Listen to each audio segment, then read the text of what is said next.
Under item 5, 15 East De La Guerra, under the motion, I think it should be included that the Which page is that? page 5, that the applicant provided photographs of historic fences, previous iterations of fences in front of the Casa de la Guerra. I think that was an important part of the presentation. I don't know how that would be. We did discuss those photographs, however. Okay. Anything else? Mr. Chair, Commissioner Mahan? on that same issue, on item 3, where it says they're talking about the fence, the vertical members, I believe, there should be less sophistication in the fence, especially the design of the spears. And there was a suggestion that maybe the shaft of the spear should be round instead of square, which makes it seem less big. Okay. As a There should be suggestion. less sophistication to the fence, Yeah. especially in the design of the spears. And period. It was also discussed that the pickets, explore the pickets being round. Yeah, the shafts. I think we would call them the shafts. Yeah. The on item on page 7. See what I have here. It's item 4. It says the architecture needs to be simplified. I think we should mention in there that the suggestion that the architecture would be a carriage house style that's important to have in the minutes. A carriage house style would be appropriate to that. Okay. To that. How about the architecture needs to be simplified, explore carriage house style architecture? Yeah, and thank you. And then on page 8. See, on page 8.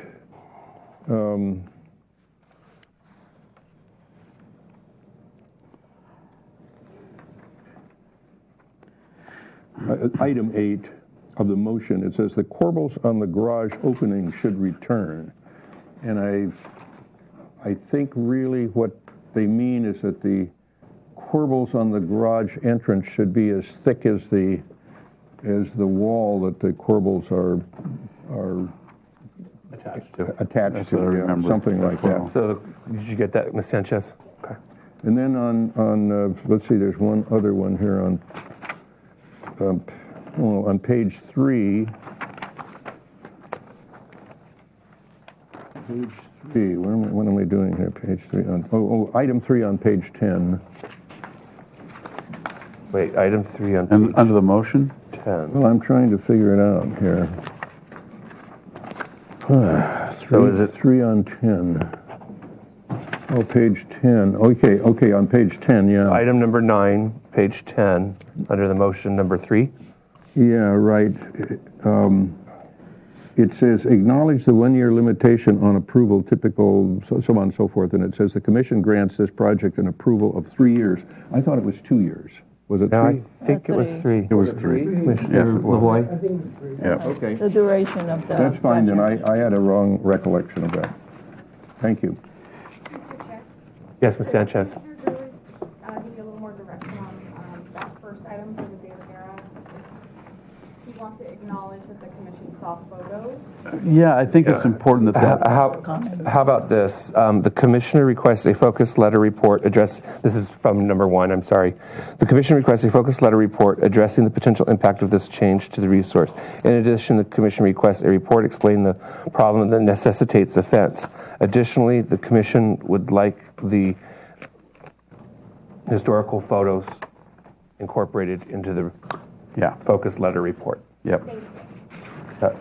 Correct, Commissioner Drury? Yes, that sounds good. All right. May I ask, Mr. Chair? Commissioner Drury. May I ask a question under 634 Anacapa, item 8, just in general? What page? I'm sorry. Page 9. Okay. Are they trellises?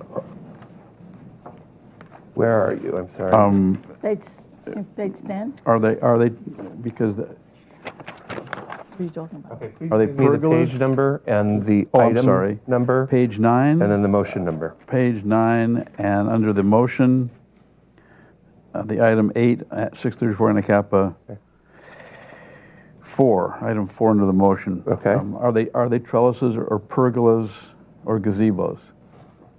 They are trellises. Okay. I don't want to get in architectural Okay. difficulty here. Well, a trellis and a pergola are the same thing. Well, okay. Not what I've Pergola, I think pergola, I've heard. pergola is more of a Latin name and trellis is more of an English name. Okay. Anything else, anyone? Commissioners? Okay. All in favor of the minutes as amended? Aye. Opposed? Abstain from item 5. Okay. Murray and Lavoy abstain from item 5. Schallenberger abstains from the entire minutes. Excuse me. Okay, next item on the agenda then is the consent calendar. Mr. Eng. Thank you, Mr. Chair. Consent calendar minutes for today, August 24th, are as follows. Item A, 2559 Puesta del Sol. This was actually a sign application. This project received final approval with conditions. Item B, 2535 Anacapa Street. This project was continued 2 weeks to consent review with comments. Item C, 227 East Arriaga Street. This project was continued 2 weeks to consent review with comments. Item D, 28 West Figueroa Street. This project received final approval with a comment. And lastly, item E, 1201 Anacapa Street. This project received project design approval and was continued 2 weeks to consent review with comments. And items A through E were reviewed by Commissioner Mahan. I have a motion to ratify the consent calendar. So moved. Motion by Murray, second by, was it Schallenberger? Or Drury. Any discussion on that? All in favor? Aye. Aye. Opposed? Abstain? Motion carries.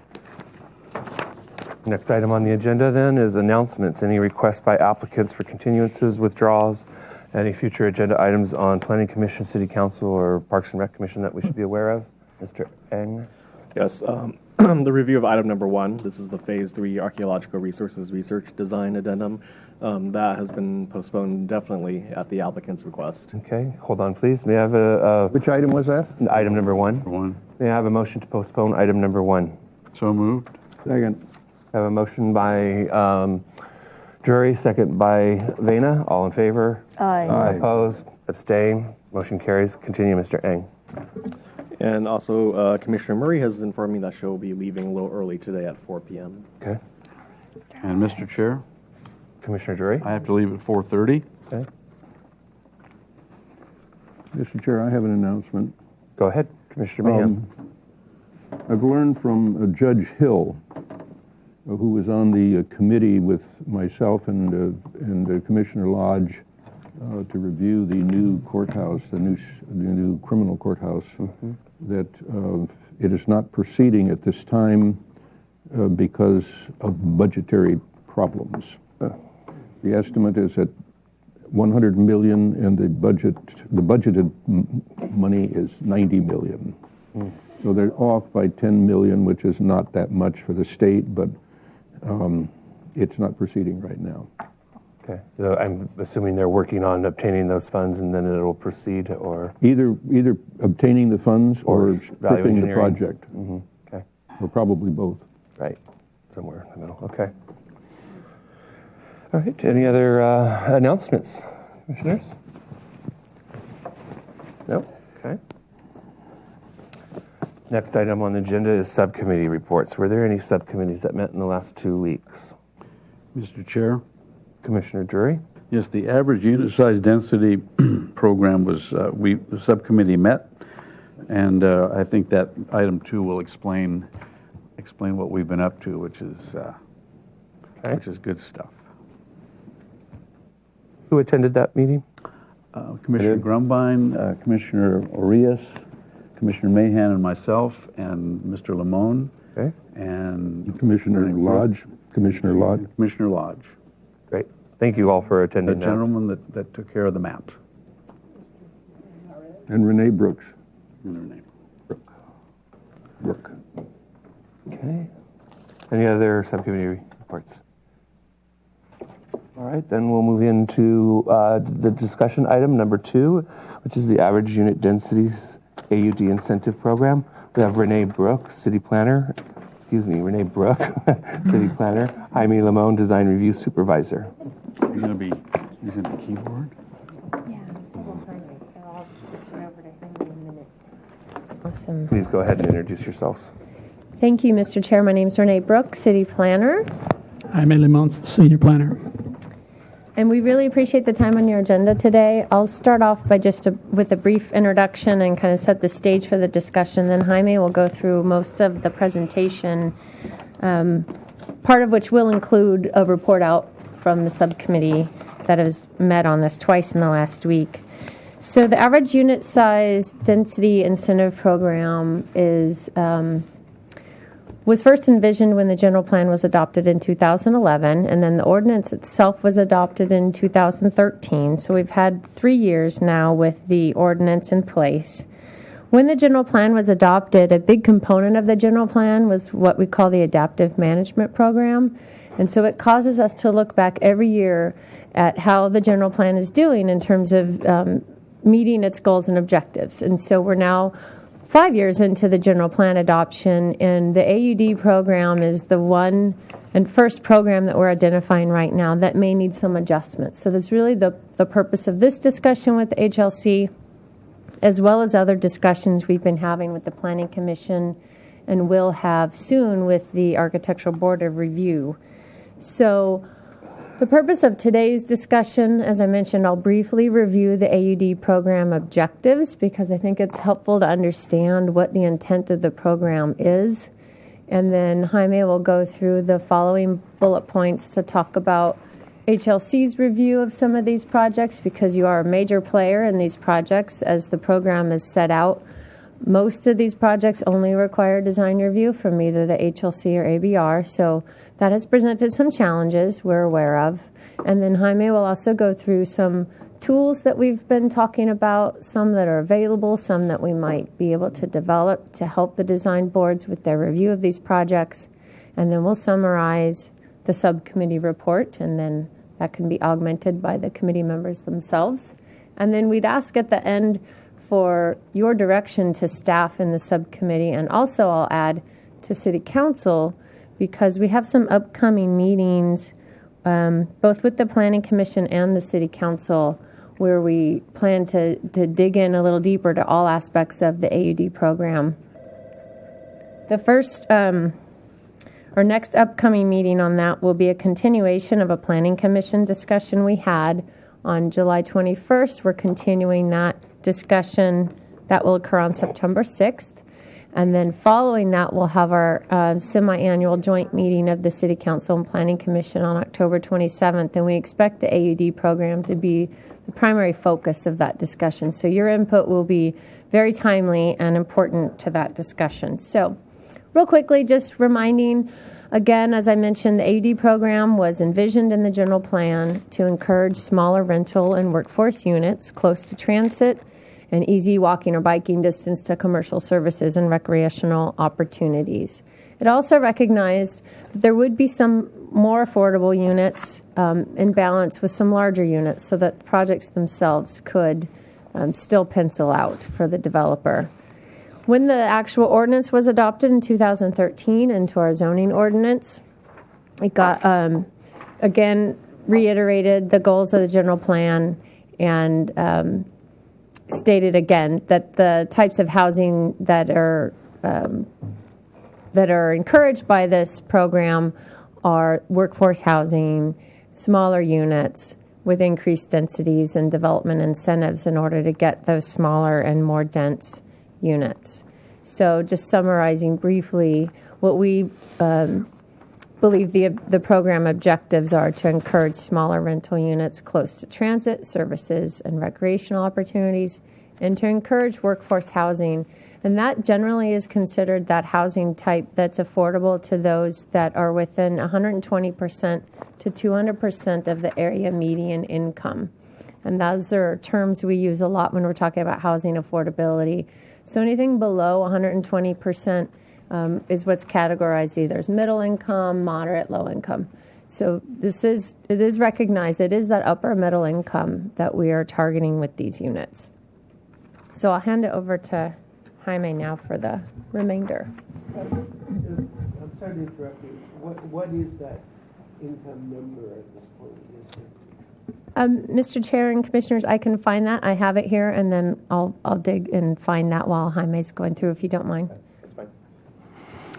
Okay, so what I'd like to briefly go over is some of the major discussion points that were raised in our discussions, and hopefully lead you down the route of where the subcommittee landed after we raised or discussed some of the issues.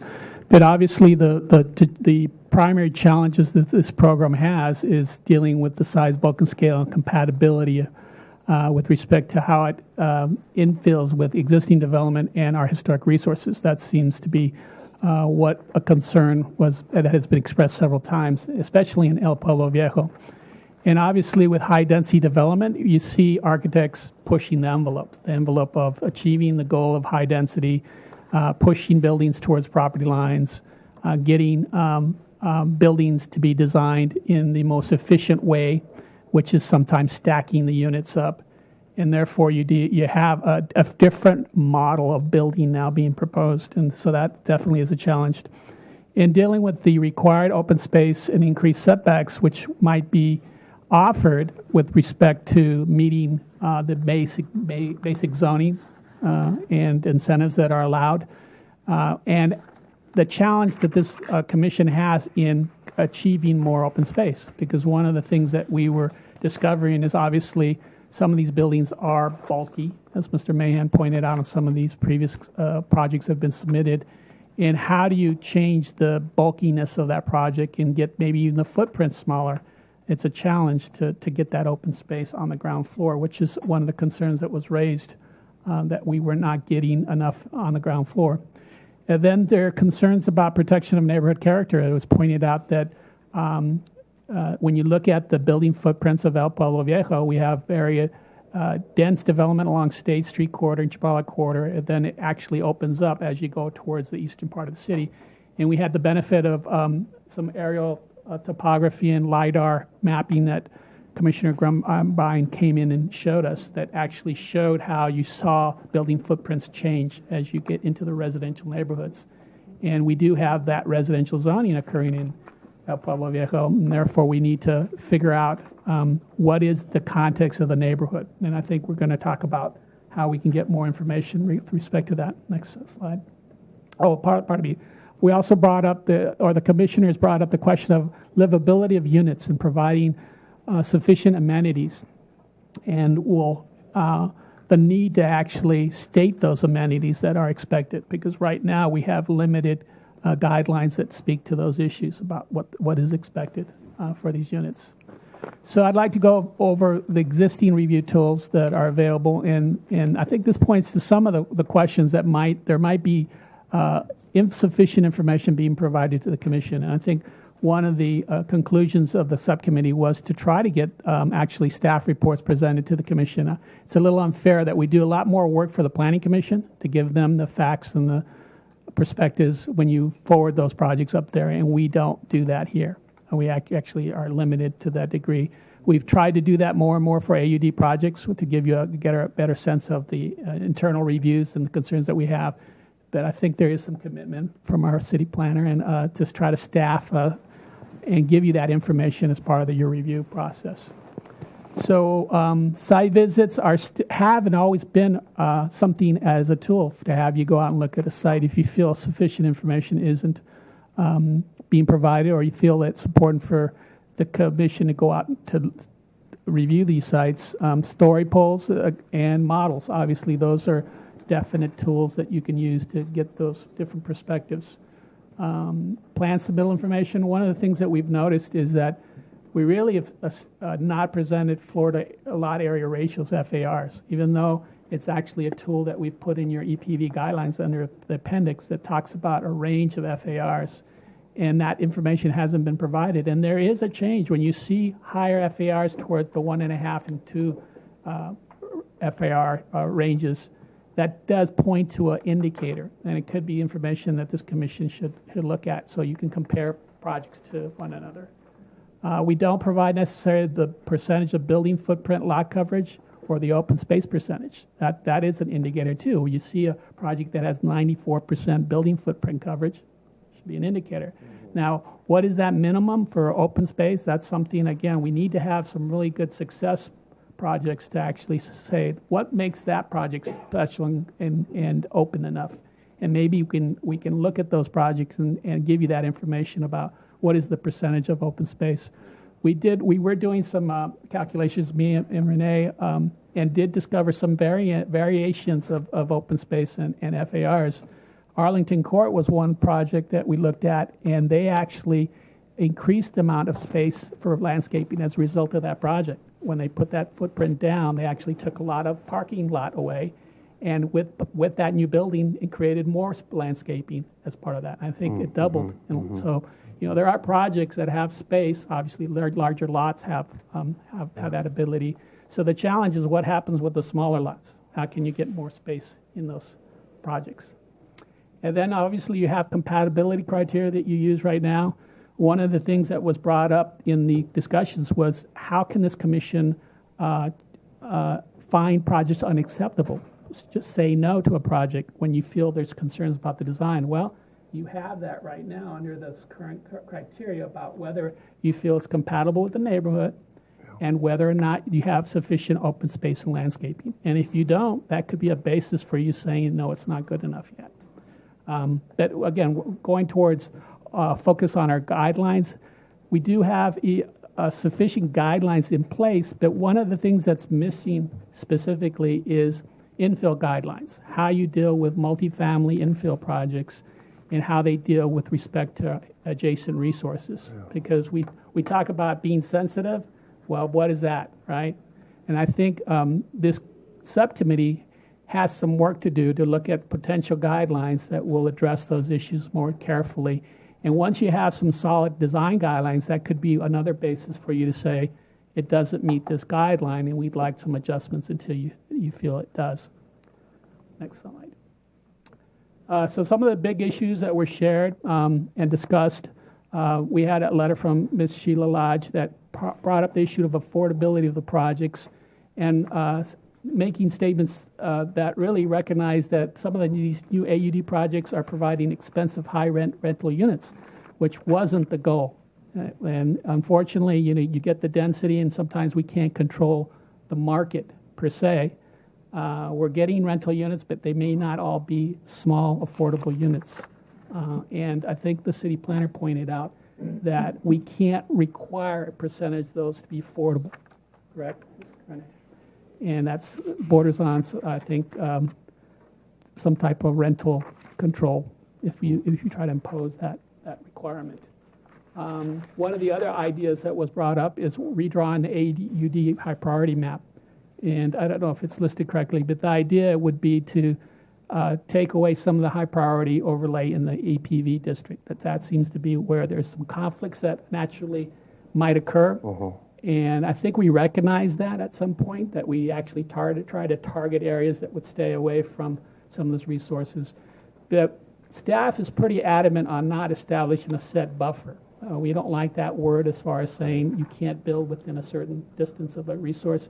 We feel that actually is too restrictive a standard, that you can actually make a decision how you can have a compatible new structure next to a historic structure. That happens in a lot of urban environments in the country, and so I think we feel that you can make those decisions without that. Here's the map that we presented to the subcommittee that pointed out the projects that are being proposed. It was interesting to see that there was only 6 projects, I believe 6 or 7 projects that are being proposed in EPV. Right there, they're identified as P for priority. And the majority are in the ABR's jurisdiction. So it's staff's belief that we also have some discussions to take up with the ABR if they're interested in, and also trying to establish some guidelines to help them review those projects also, because they have the majority of projects that they're reviewing. So I've outlined some of the major highlight areas where concerns were expressed regarding, again, the number of projects in the pipeline and whether the city has adequate tools in place. There was discussion about, again, the concerns about how close projects are getting to historic resources, and it's a valid concern when you have something that looks different next to a historic structure.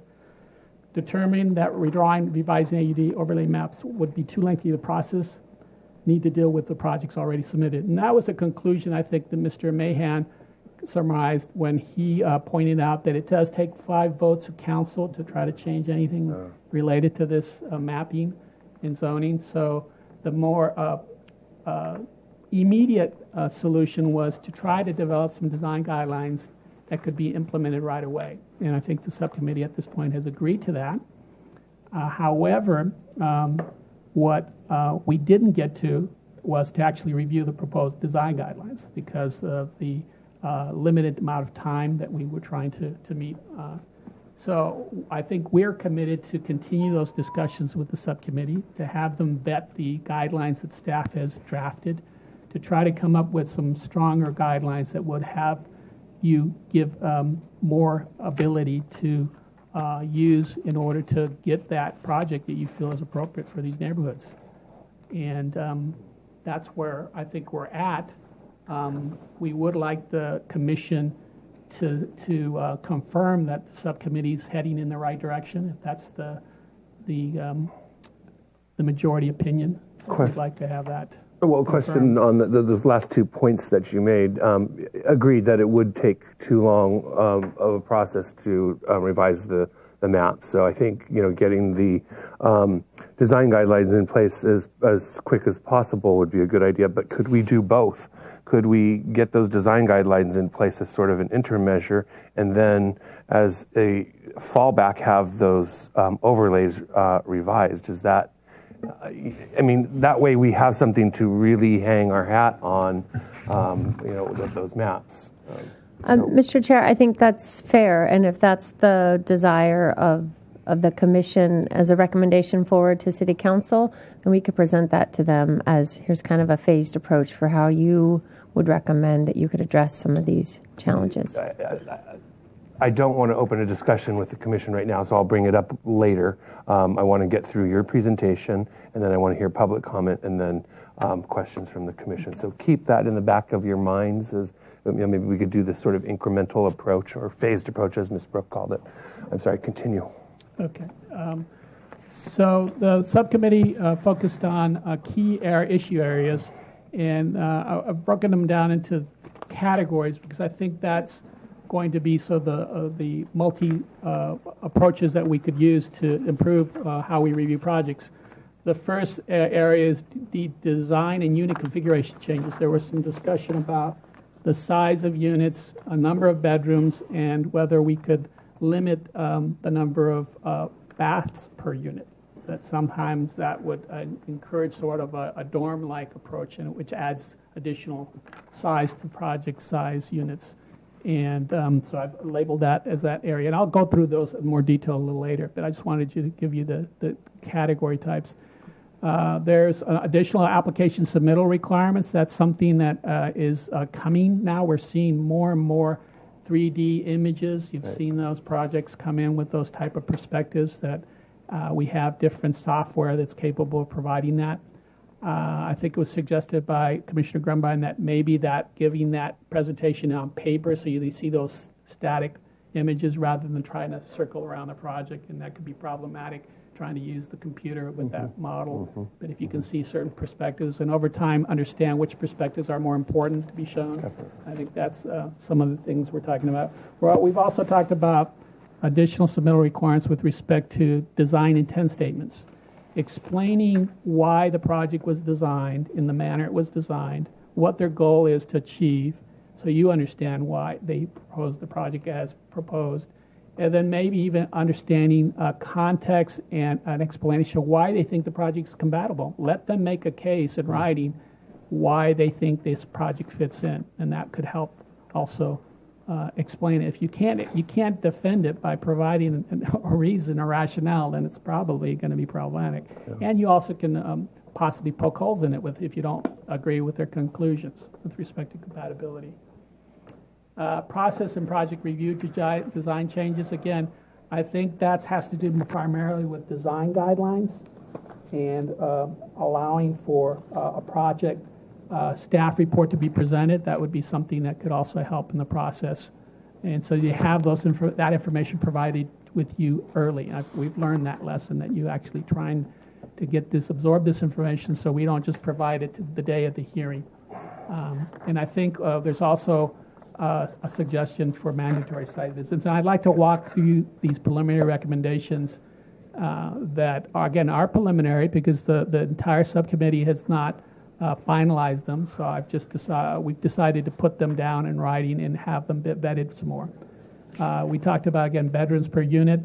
Unless more parking is provided, the larger the number of bedrooms obviously poses more issues. Limit number of bathrooms to 2 per unit. There was a suggestion that would be sufficient. Again, that gets more problematic when you start getting into those type of standards. Reconsider parking requirement incentives for larger 3+ bedroom units. The bigger the units, the more parking possibly is required. I think the Planning Commission is considering some parking changes. Also, provide examples of building types and designs that are preferred. Again, getting back to what are the buildings that have worked or have worked in the past. And maybe they're outside the city. If you have come across them in your travels, that you see multi-story buildings that have worked, we're looking for those as examples. And require site visits for all priority AUD projects. Now, I was a little concerned about mandatory site visits. I think I would prefer to have the commission agree to them rather than just staff automatically schedule them. And I'm concerned about whether they're grouped, organized site visits, like the Planning Commission, who have the liberty of coming with the set of drawings possibly and having a staff member walk them through the project. So I'd like to hear about whether that's a viable additional requirement to have. Next. Yeah, this is it. Oh, pardon. Required design intent statements. Again, I explained about the applicant's rationale, compatibility considerations, the 3D aerial view modeling, SketchUp and perspectives, requiring additional information regarding height, building footprints, setbacks, and lot sizes for block and immediate vicinity. That's what's interesting about some other communities. They actually require you to see the entire block face of that site, and so you can see the size of the lots that are in question, so you can see the development patterns. Footprints can also be shown, so you can see how other projects have open space and see how this is going to either change or be different or be consistent with that neighborhood or block. And then, again, prepare staff reports with statistical data, such as that building coverage and landscape percentages, FAR information. And we could actually get into analysis and recommendations for HLC's consideration. We often do that with single-family development, where we have a lot of NPO guidelines, and we offer that information to the SFDB sometimes as to whether specific guidelines are not being followed. Right. And that could be helpful for you also. Yes. And then again, the last thing, which is design guidelines, which still need to be worked on.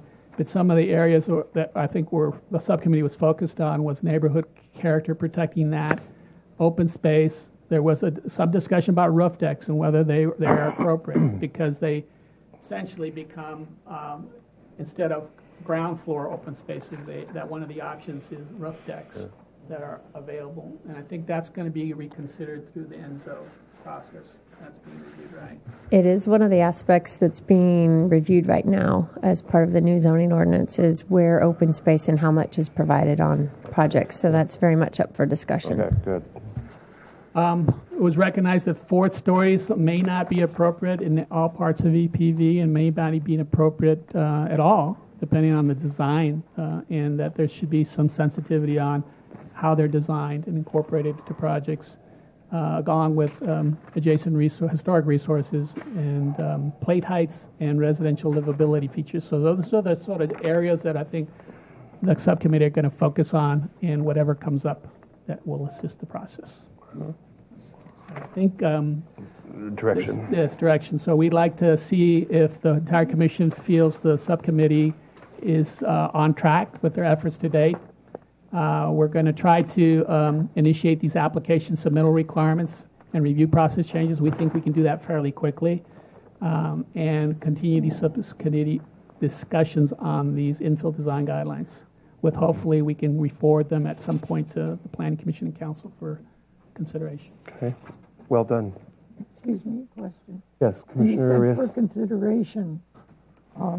Do our suggestions have to, our guidelines have to be approved by council and the planning commission? Not necessarily the Planning Commission, but I think since they're involved with the AED projects, I think we probably check in with them. It depends on whether our city planner agrees with that. I think that's I saw that look. that's optional, certainly, but council, yes, would need to approve the guidelines that you're implementing. Okay. All right. Does that conclude your Yes. presentation, Ms. Brooke? Mr. Chair, just to answer the question that was posed to me, the income categories for what's considered workforce housing is the middle to upper middle income categories, and it goes based on the number of persons in a household. So I'll just give you two brackets as an idea. For a two-person household in those income categories, income would range between $74,000 to $123,000 a year. For a four-person household, that ranges from about $92,000 to $154,000. Wow. All right, then that concludes. Okay, I will open public comment. I do have one speaker slip. I do see a lot of members in the audience. If you do want to speak, you need to fill out one of these forms and hand it in to staff, please. So I have Mr. Kellum DeForest. Mr. DeForest, please.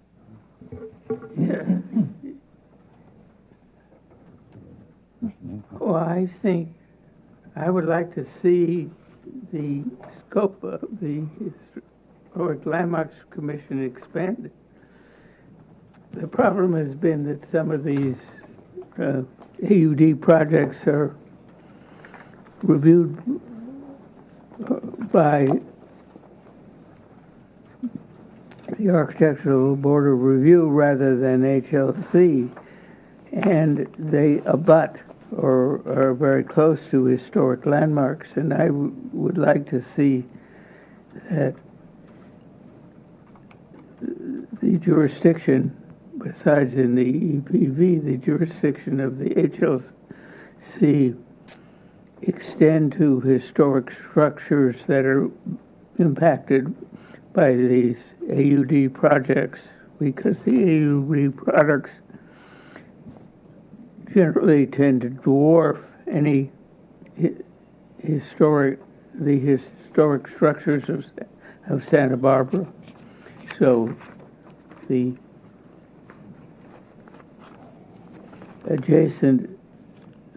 definition of adjacent or needs to be expanded so we don't lose the look of Santa Barbara by more four-story buildings. Thank you. Thank you, Mr. DeForest. I don't have any other speaker slips, so I will close public comment and go ahead and ask the Commission if they have any questions. Commissioner Grunbein, do you have any questions? Well, I guess one question I had was, when would be, is there a time that we want to look at visually? Is that an important part of, I did bring the scans if it helps at all. Would you like to see the footprint scan of EPV? Just some of the examples of what we were looking at? Yeah, sure. Okay. Just, While you're getting that ready, I'll ask Commissioner Vena if he has any questions. Commissioner Rios, do you have any questions? I'm on the committee, the subcommittee. I would like to know if we are heading in the right direction, and also I'd like to see a meeting scheduled of the group. Okay, so that'll come during the comments, and I think. Yeah. Do you want to put that on screen, Commissioner? sure. Okay, so I'll go with this one first. So this was actually the one we looked at.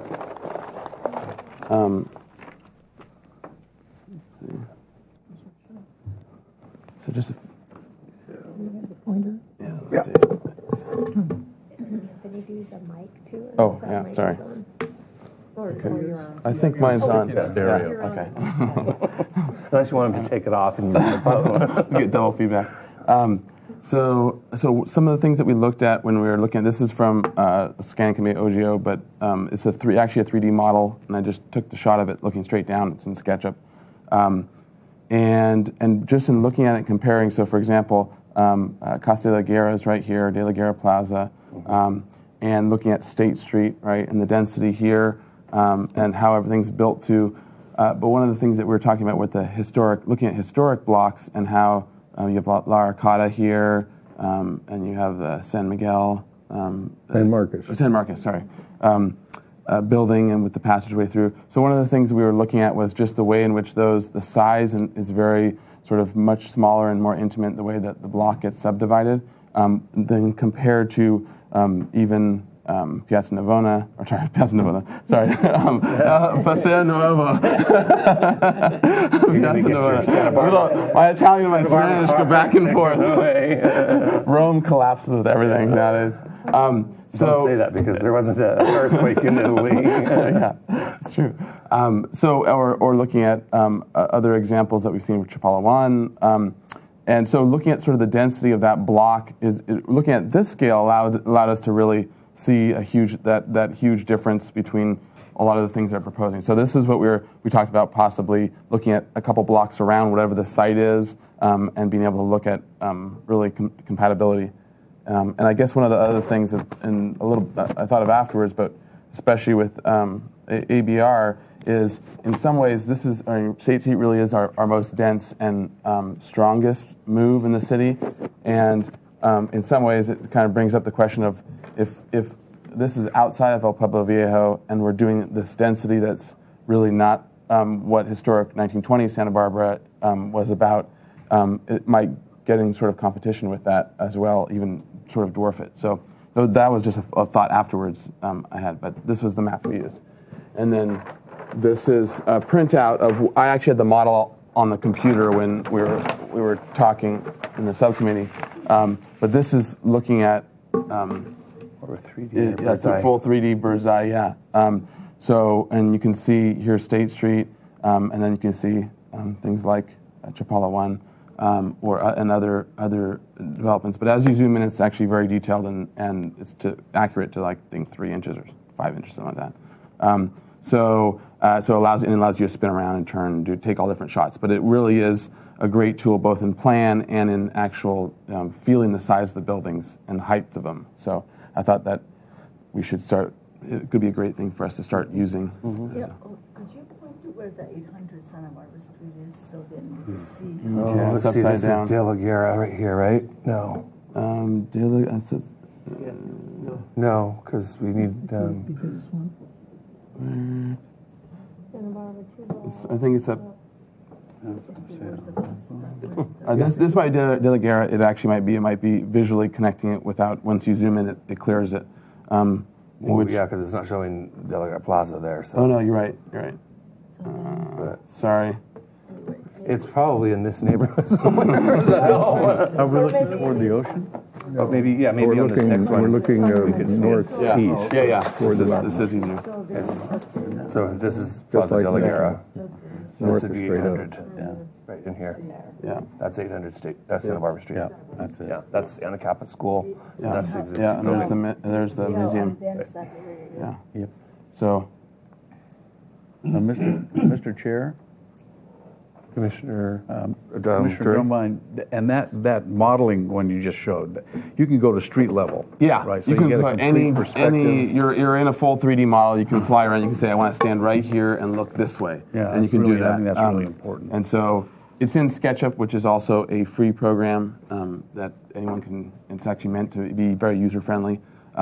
So and our firm has it, the pro version, so I was able to easily sort of pull up wherever. But yeah, so you can plunk your little model. You can do a little massing model in SketchUp, and then as a requirement, I was thinking, and then plunk it down within a couple blocks, and start to really get it. And you can even do a little video fly around. You can do all kinds of things.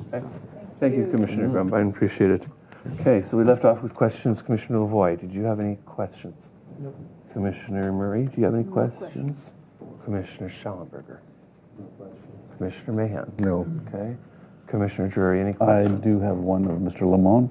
The infill guidelines are going to require a good bit of work, it seems to me, on the subcommittee. Are you up for it?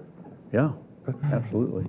But I'm just sort of as a question. I think every guideline will be vetted, and but essentially they've been borrowed from other communities, and I think it makes sense to make sure that they're consistent with what we want for the city of Santa Barbara.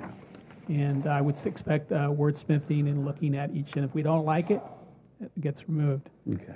And I guess And if you have other guidelines, we're open to that. Okay, and the Commissioner other Murray. question is. Oh, I'm sorry, Commissioner Drury. The other question is the definition of livability. I know we wrestled with that, but only very briefly the last meeting. And I mean, people live in cardboard boxes. You know, they're living, but that's not what we're after here. I don't think so. Do we need to come up with?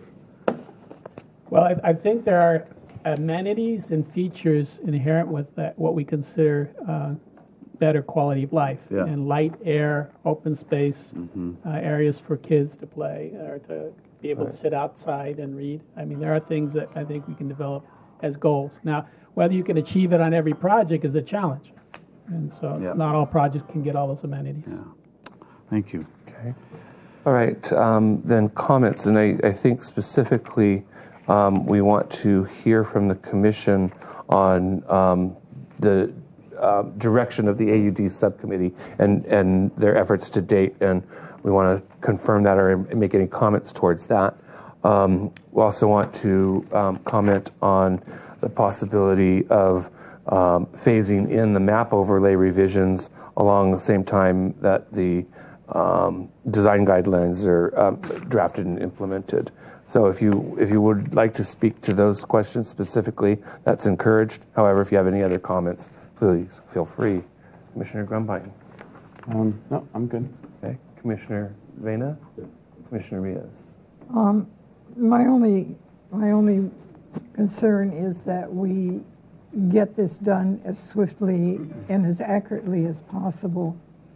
And so I would urge that subcommittee meet next week or the end of this week, and I recognize that one of our staff members will be away, but we need to act on this, and it's in the best interest of El Pueblo Viejo, but it's also in the best interest of all those people who are applying projects, so that they know what the guidelines are, because as staff has told us today, we have the grounds for denying, and so we need to have these set out so people know what the game is going to be and what the rules are. I think that one of the things is I want to see looked at is a buffer zone. I don't want specifically so many square feet, but a harmonious respect for historic areas and structures. And so I'm willing to spend my time and designate any time that the staff and the other members can to get this done. Great, appreciate that. Commissioner Lavoie, comments? The 3D modeling, both aerial. I understand the aerial view.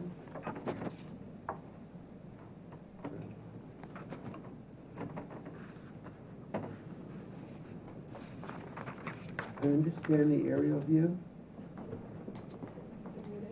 I think. No, you were switched to mute. Oh, sorry. Sorry. I understand the aerial view, and putting it on this map is very valuable. But the 3D pictures we have been shown mostly by Cornell that show it from pedestrian point of view, from adjacent buildings, show the building better than God's eye view of the buildings. That really tells if there's a fourth story, whether it disappears, what happens to the third story, and much more than any 2D architectural drawing could ever present. Those are very helpful and should be required of everyone. The piece that's missing and has been the most contentious in the most recent reviews is what happens when the neighbor builds a building as big as the building you're proposing. What happens to your view? What happens to your livability? And this was the comments made by people in Chapala 1 with a building across the street, a wide street. So God help us when one of these goes up and blocks 20 people's light and air and view, as they're also entitled to do. And I really like the beginning, in the longer document that we were given, the discussions about what makes a livable small unit. It's not looking 6 feet away into someone else's bedroom window, or having your open space, porch, deck, open right off to the deck 10 feet away. And that takes careful design. Those need to be identified, I think, as things in the guidelines. Mr. Loy, what's interesting about it is the NPO did that. We have privacy design, good neighbor tips, and those are actually lacking in our ABR HLC guidelines. So Yes. I think strengthening those, I think, would help. Yeah, because I've seen that violated more than anything else. And the other thing is, I know what compatibility is. I'm sure Fermina knows what compatibility is. Bill Mahan knows what compatibility is. But when it gets to the other side of the table, I'm not sure they understand what compatibility is. And visuals help as much as anything else. I think in the urban design guidelines, there were lots of graphics about this works, this works, this works. And those would be very helpful, at least to let architects understand stuff, because we tend to look at images more than read all the words. It's very easy to say this is compatible infill. And there was one thing in here that came out of probably the urban design guidelines that I couldn't disagree with more. On page 5, goal C, to locate buildings close to the street. No. There's lighter language on page 7 that respect adjoining neighborhood patterns, development patterns. That is what we should be doing.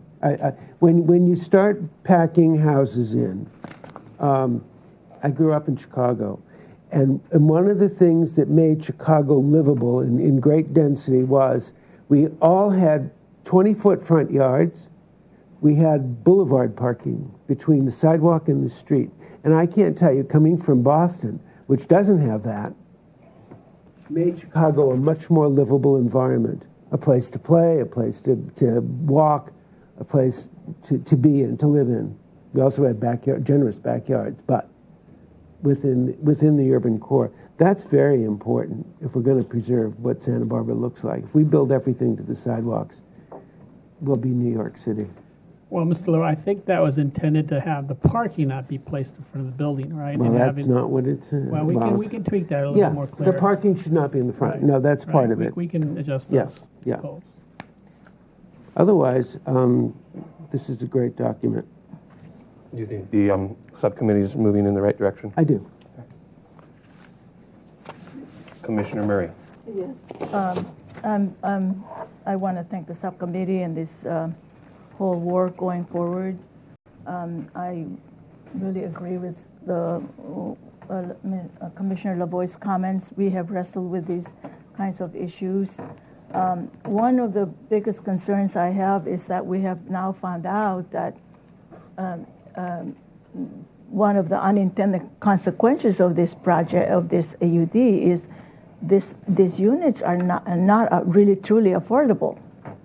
And I think that is really a dilemma when you are not achieving that really one of the salient goals of that, and yet we are also kind of sacrificing the character of the city with these buildings. And so I think I would urge the subcommittee to keep prodding that review. How are we really doing? Is this really should we continue to have these goals, and how can these goals be modified? How can they be enforced? Yeah, and how they can enforced. The other thing is, I also agree with these 3D models are really good, but when you really come down to it, is really knowing that character of our city. And I look at the many of the housing authority buildings that have been built. You don't even know some of them are affordable housing. They are tucked away in different neighborhoods. They are not. Project. Yeah, they are integrated into the neighborhoods, and that is one of the problems with this AUD. They are just so different and driven by these goals that are now questionable whether they are being met, affordability and workforce housing. So I continue to wrestle with the goals, even though these are really important steps in the interim. As I recall, this was an 8-year experiment, and I remember in the early beginnings, there was a number of 250 units to achieve. Where are we in that 250? I don't see that. I don't see where we are, and yet, anyway, it's just going to be interesting to really show the goals and show how the guidelines are meeting the goals are jiving with the guidelines. I think that's my what I'm concerned about most, because a project can come before us. We have enough guidelines in EPV and urban design. We can just say this is good, this is not good, do this, do this. But the AUD projects that come here with these specific goals have been very hard to just say no, You know, and so I'm looking forward to these guidelines that the subcommittee is working on, that we can continue to look at this and really, truly, once again, look at the locations, like that 800 Santa Barbara Street. No matter how well you can do an AUD, I just do not think that's an appropriate place for an AUD. It's just, I don't know how an AUD could be there in its most simple form. So that's what I mean about the sort of the context of the goal. Maybe it is an experimental program, and maybe we need to say, we made a mistake. That particular area probably should not have been designated for an AUD project. It's hard for the property owner, but on the other hand, it's be hard to find compatibility. So those are, and I will support the subcommittee and continue to move forward with all this. But at the same time, I keep thinking that reviewing of the goals and how they meet the character of a small town, that is in the general plan. I said we want Santa Barbara to have a small town feel. And this AUD project, at least some of them in the where they're placed, will not achieve that. Now the one on Acapa Street is next to a parking lot. It's got tall buildings. There's no residential right next by, so it's a little easier. But the Santa Barbara Street, I just keep saying that because it's an example of how that is not meeting any of the guidelines that we currently have or will have, unless it is drastically changed.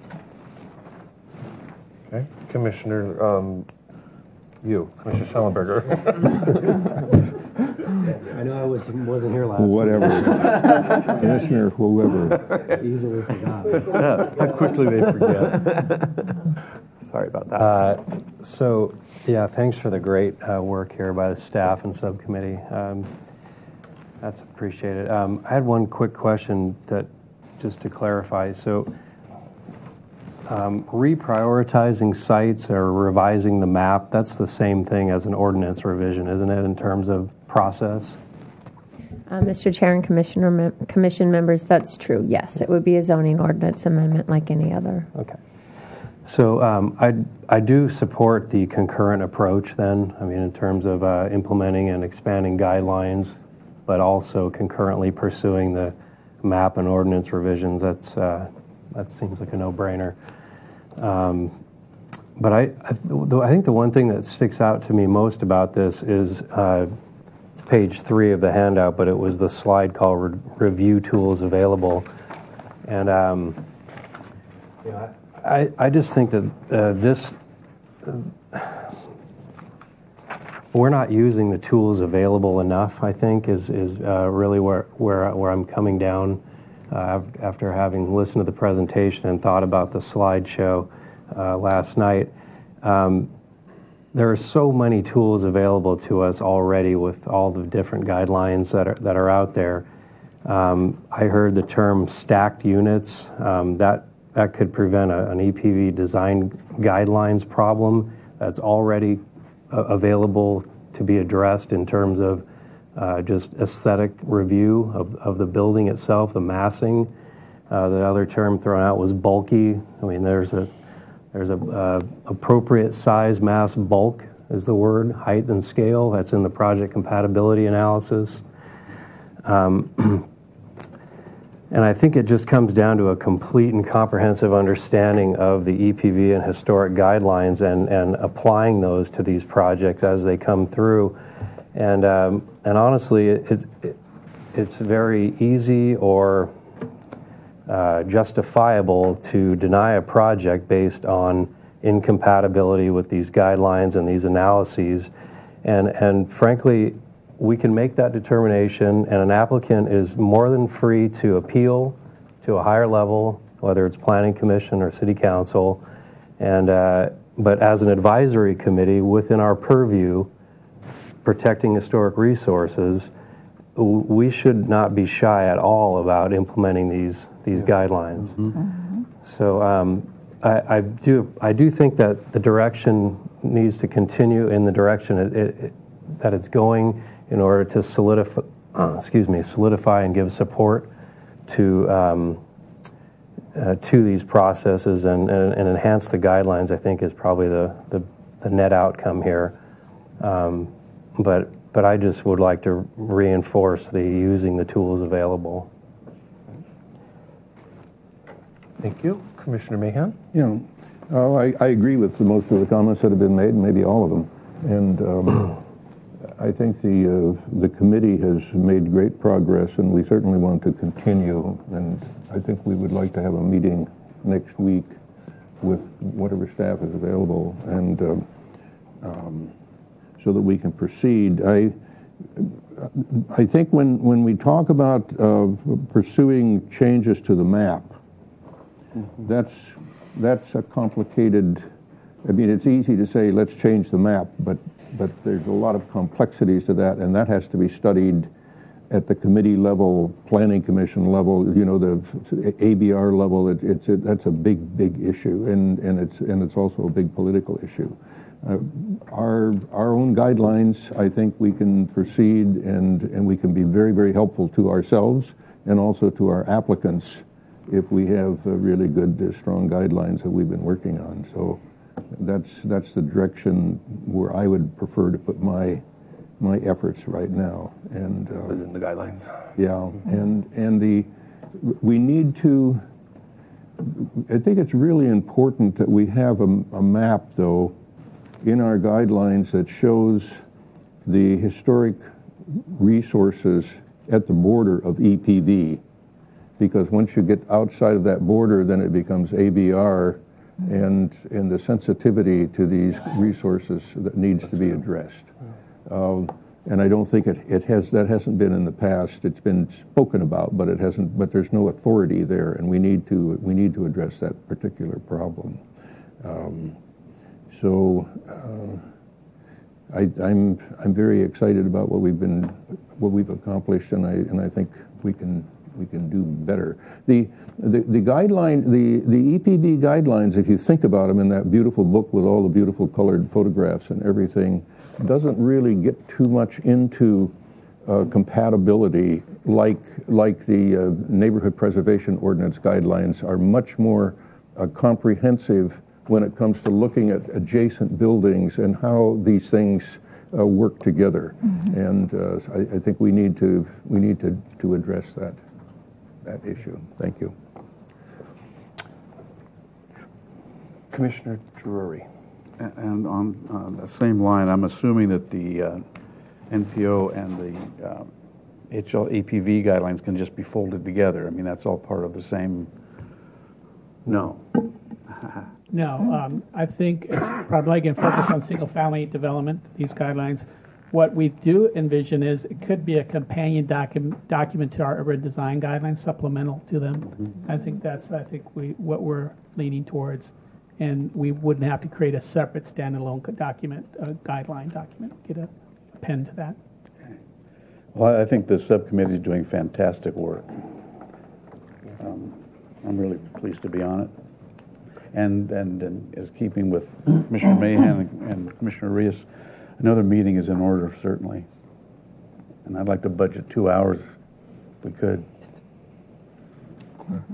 So I am guessing staff can help set that up amongst those subcommittee members. I think that's Chair. where the direction should come from. Hold on a second.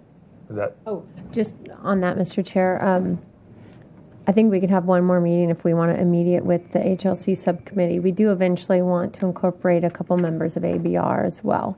If the guidelines become more of a general infill development type guidelines, we would want their input too. But understood, you have also specific goals you're trying to achieve with the guidelines too. Okay, Commissioner Rios. Mr. Chair.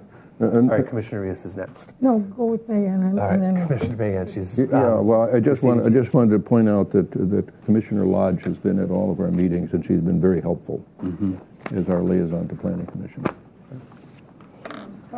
I'd like to make 2 comments. Of landmarks, the city has 118, and 61 are located in EPV. Structures of merit, we have 125 in the city, and 51 are in EPV. The other thing is, while I respect and willing to share with the ABR, I do not want our subcommittee to be delayed in the process of making these guidelines and done. We want to move forward and accomplish this for EPV. If members of the ABR want to come and all, but this is EPV that we're dealing with, and that's our priority.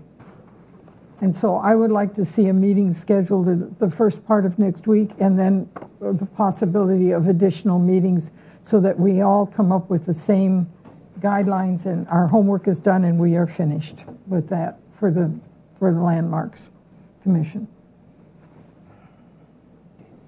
Okay. I'll try to summarize then. And feel free to correct me after I finished all of them if I did not encapsulate what you intended to say. The Commission wants to thank the subcommittee and particularly any members of Planning Commission, specifically Ms. Lodge. The timing and momentum of this project is of utmost importance. The ABR can and should be included, but later so as not to delay the formulation of the EPV guidelines. All 3D modeling should really be from the pedestrian view. We need to look at what happens when AUD projects come in and they block views and sunlight into adjacent buildings. Define what makes a livable unit. Identify those characteristics that make those units livable. Make sure the applicant knows what compatibility means. Respecting neighboring patterns needs to be emphasized in the guidelines. Affordability of units needs to be vetted and enforced. Integration of AUD projects into neighborhood is essential. Show goals and current status of meeting those goals. The Commission needs to actively pursue using the existing review tools that are available, especially when the project is incompatible. Sensitivity to resources outside of EPV needs more emphasis. Sorry, can I add one just because a comment of only at street level. I think one. Oh no, yeah, that's not correct. Yeah, it's, okay. It's to make sure to include it as I was reading that, I knew I was going to get revised on that one. So, Commissioner Lavoie, I'm sure you heard that energy. I think it's like if we were to impose a project as an aerial view on top of this aerial map, it would help us understand how it fits into the city pattern and the neighborhood pattern. That's an important part of the analysis, but also the important part of our understanding of the project is from a pedestrian point of view. So modeling should include aerial and pedestrian views. How's that? Yes. Okay. Anything else that Mr. Chair? missed out? Yes. I don't think that affordability can be enforced because that's rent control. Okay. So you need to. Commissioner Murray, did you want to worry about affordability, but well, Commissioner Murray made that comment. Do you want to sort of? Well, I was just pointing out that one of the major goals of AUD, and whether that goal is met by all these, it's just a philosophical kind of something to keep in mind. I mean, after a while, you'll have to really review this experiment and say, is it working? Maybe it is not. Maybe it is. How about this? The commission and staff should always be looking at the affordability of the units. I'm Just not. strike it? Well, no. I mean, it's not. if one of the, I mean, I don't want to be looking at affordability I know. issues. Right. That Yeah. Beyond our purview. That's it'd not. be beyond our purview. But if the goal of this program, planners need to look at this. If the goal of the program was to build affordable housing, then why are you giving them all these benefits to build affordable housing when they're building luxury units? You need to look at it. If all they're building are luxury units, then your program isn't working. You have not met your primary goal. So why don't mean to scream at you. Ms. Sanchez, why don't you just strike the affordability comment altogether? So we're just going to strike the affordability comment altogether, I think. No, I think. Well, then can you summarize? Well, okay. They understand. If the goal of the program is affordability, Yes. then there needs to be tools developed to ensure the affordability. Perfect. that's it's in the preamble of the ordinance Yeah. Yes. that's the goal. Yeah. But one other thing, Mr. Chair, is and that's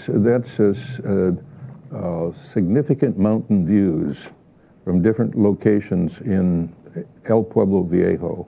When you drive up, every time I drive up De La Guerra Street, and you know how it jogs just as you get to where 800 Santa Barbara Street is, and I sit there at that stop sign and I look right straight at La Cumbre Peak between two trees, two palm trees, and there's La Cumbre Peak, and I imagine that 4-story building in there, and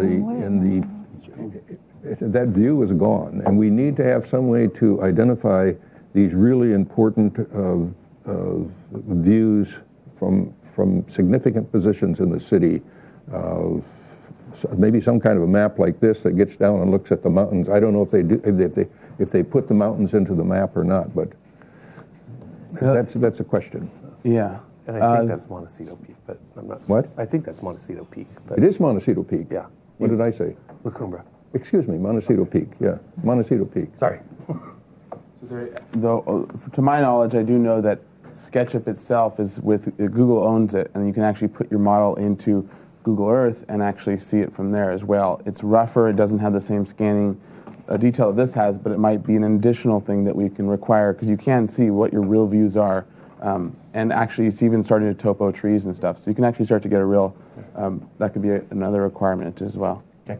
I wanted to ask the question of the commission because I did hear a couple of commissioners not really in favor of revising the map overlay, and so I want to get in conjunction with working on the guidelines. So I want to sort of get a sensibility from the commission if we want to ask staff to pursue that, or if we want to just let that lie. Commissioner Vance.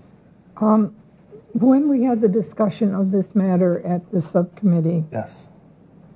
it was very clearly indicated that any revision of the ordinance or the map would take 5 votes of the city council.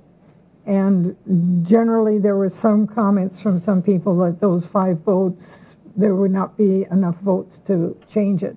And so that became the guideline for establishing the guidelines. I would like to see the map revised. I think that is the most public indication to future developers of what is acceptable and what is not. But if it cannot be, then we do with guidelines. It's the next choice. I think we have to try. I don't know if you want staff to waste their time. They have so much other things that haven't been done. I mean, we have the historic guidelines draft from 2015. It's never been approved and things like this.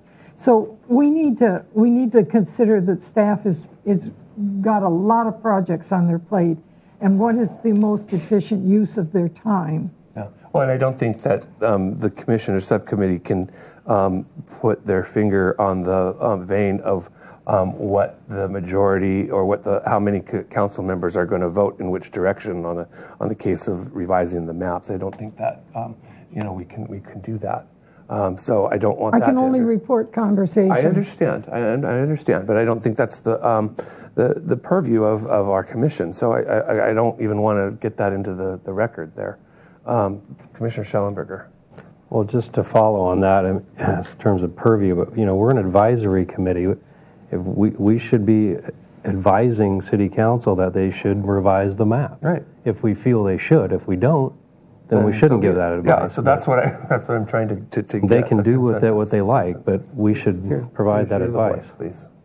I think it's much more important that we have guidelines. Okay. Much, much more important that we have guidelines. Okay. Is that the consensus then? Everybody's feeling? Okay. I disagree with that, but that's just one person. So. Yeah, I don't know what. I mean, if it's just a matter of us recommending something, and that's as easy as it is, and great, and then we'll work on our guidelines. If it's a matter of us having to do a whole bunch of work to do that, then I would say our effort for sure, and I think staff and Mr. Chair, I might be able to help. Thank you. If there's a majority of the commissioners who want to make that a motion and actual direction to council, staff will relay that to council. We'll be forwarding to council recommendations of your commission, of the ABR and the Planning Commission. So there's not a lot of homework to recommend to council. Because we'll convey to council what you recommended. It will ultimately be up to council to decide if they want to initiate that ordinance amendment. So it will still be right. Okay. Does everybody understand that? And yes. So it's not a lot of upfront work. We're, like as Commissioner Schellenberger said, it's us advising the council what we think should do, and it's up to council to decide whether or not they want to pursue that. So I'm in favor of advising council that we need to revise the map. But with what goal in mind? As Commissioner Rios said, that's an essential tool that developers look at. That yes, but what is your goal in revising the contract? To remove the AUD from adjacency to historic resources, or out of EPV entirely? What is your goal? Either, not necessarily to remove it out. But we need to let them know what our goal is. In order, we need to ask them for something, not just go revise the map because it won't change. Mm-hmm. Why do we want it revised? And what are we looking for in the revision? Well, I think that from my perspective, that's going to require a lot more research on my part to answer that question. Yes, there you go. I suggest that question could be referred to the subcommittee for discussion, and then we'll see what we come up with. Yeah, that's fine. Do you have something to say, Commissioner? Just that it was an example would be to pull a certain site out of EPV and locate it somewhere else. I mean, that's one or more of these currently mapped priority sites. That's an example. Okay, so there you go. You can't do that. All right. Next item on the agenda is item number 3. This is a miscellaneous action item for 225 High Manzanita. This is a recommendation to consider adding the 1928 English vernacular style house to the city's potential historic resource list, as it was found to be eligible as a structure of merit by the HLC designation subcommittee. Mr. Hernandez coming? Sure. Mr. Eng. That was sent to me. Oh, this whole thing. The whole thing was sent to me, and I'm giving it to you so you can read it. Great, thank you.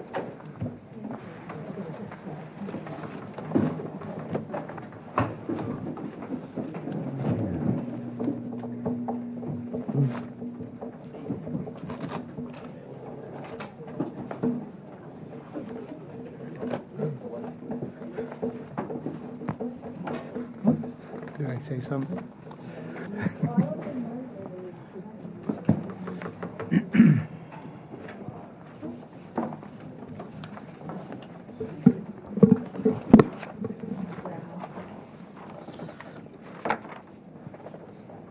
City TV, could you zoom in, please? Mr. Chair, we need to did we decide on a date for a meeting or? No, if you recall, I asked staff to coordinate that. Ms. Brooks said she'd get back to us. Okay. Mr. Ing? Okay, so we have here before us a 225 Calle Manzanita. This is a 1928 English vernacular house in the San Roque neighborhood. And Mr. Hernandez, urban historian, has reviewed the project and finds that the house is in an intact streetscape and has high integrity of design, material, setting, workmanship, and feeling and association, and can convey its original appearance. Mr. Hernandez sent you all a memo. I won't go into too much detail on it because I imagine you have gone through it. But basically, the recommendation is for the Historical Landmarks Commission to place this property on the city's potential historic resources list. Okay. That concludes your presentation? Yes. Okay. I will open public comment. I'm sorry, did you have anything you need to say regarding the recommendation to put this on the structure of merit list? Yes, in speaking with the urban historian Nicole, she also did a follow-up letter saying that she also is in favor of the revisions that were requested. Right, and that we'll get to on the next item. Okay. Okay. Would you identify yourself, please? I'm Dale Picaric from the Fine Line, designer of the project. I will open public comment on the request to put this on the structure of merit list. Do we have any speakers? No speakers. I'll close public comment. Ask the commission if they have any questions. Does the commission have any questions? Anyone on the commission? No. Comments? Comments. Anyone? Commissioner Lavoie. I'm very happy to see the San Roque neighborhood beginning to be recognized as a resource. Okay. There's some really lovely buildings in this period there. Okay. Any other comments? Mr. Chair? Yes? I'd move that we add this to the city's potential historic list. And do we identify it as a structure of merit, or do we? Yes. And eligible as a structure of merit, and would recommend that we proceed with that designation. Second.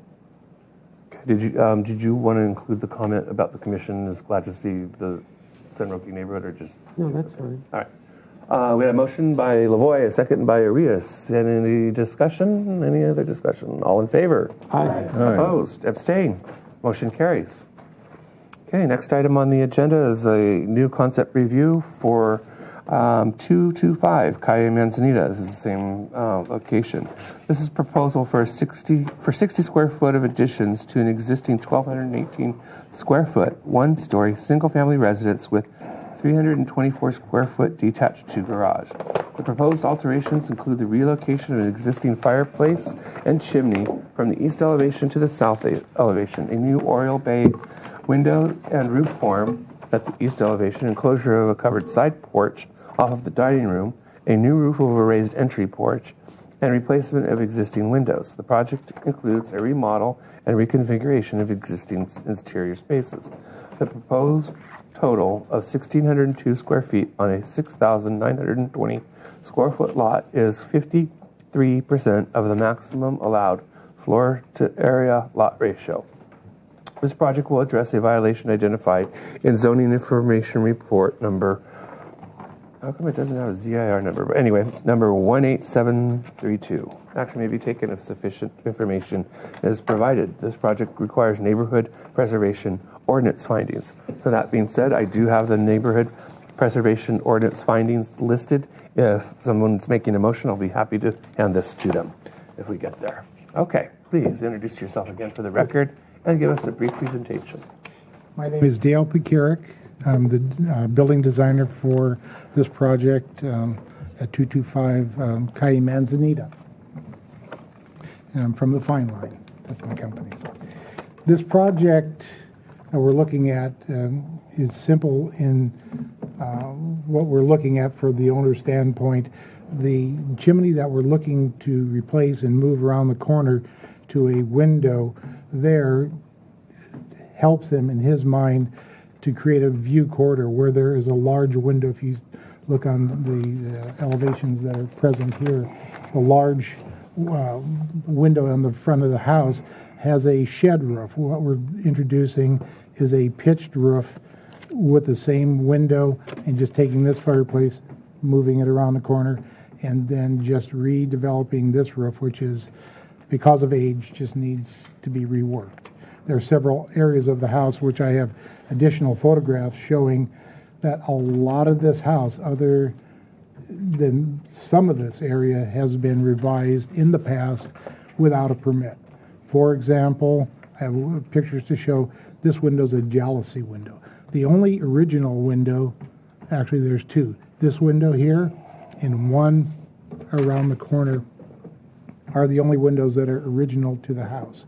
All the other windows, this window was replaced and removed at some time in the past, and you'll see through pictures here, which I can give any of the commissioners a chance to take a look at, that they're varied from jalousie to aluminum to cased windows. There's a mishmash of windows. There's nothing the same in this house. So we're trying to tie the house together best we can, keeping the shape and the look as close as we can to the existing look we have. Where our request is to move this fireplace on the south side. Is that the south side of the house? I think that's what you said. Yes, yes. North, south, east side of the house to the south side of the house. It'll look exactly the same as it is here. And there is precedence in the neighborhood, and there's pictures in my brief right here. The adjacent neighbor has, at the same time period, have a fireplace of the same look on the side of their house as well. So there is precedence in the neighborhood that we're just trying to follow course. And I met with one of the neighbors today on the opposite side to the, once again, my north-souths are upside down, to the side here, and he's all in favor of having something done with the house. Why don't you continue with elevations and Right. or any other additions that you The area that we're looking to enclose here is recessed into the building, and there's a stairway to it, and the porch is in quite deterioration, as most of the house is in considerable deterioration. And we're principally looking to replace windows, and where there was a window, we're looking to add a door, which is part of the interior, but all the rest of the houses, the bedrooms are staying where they are, the windows, etc., are just staying where they are. It's just a matter of changing them out to all wood windows that match the windows, existing windows here and here are the only two existing windows that remain. All others have been changed historically or throughout the years.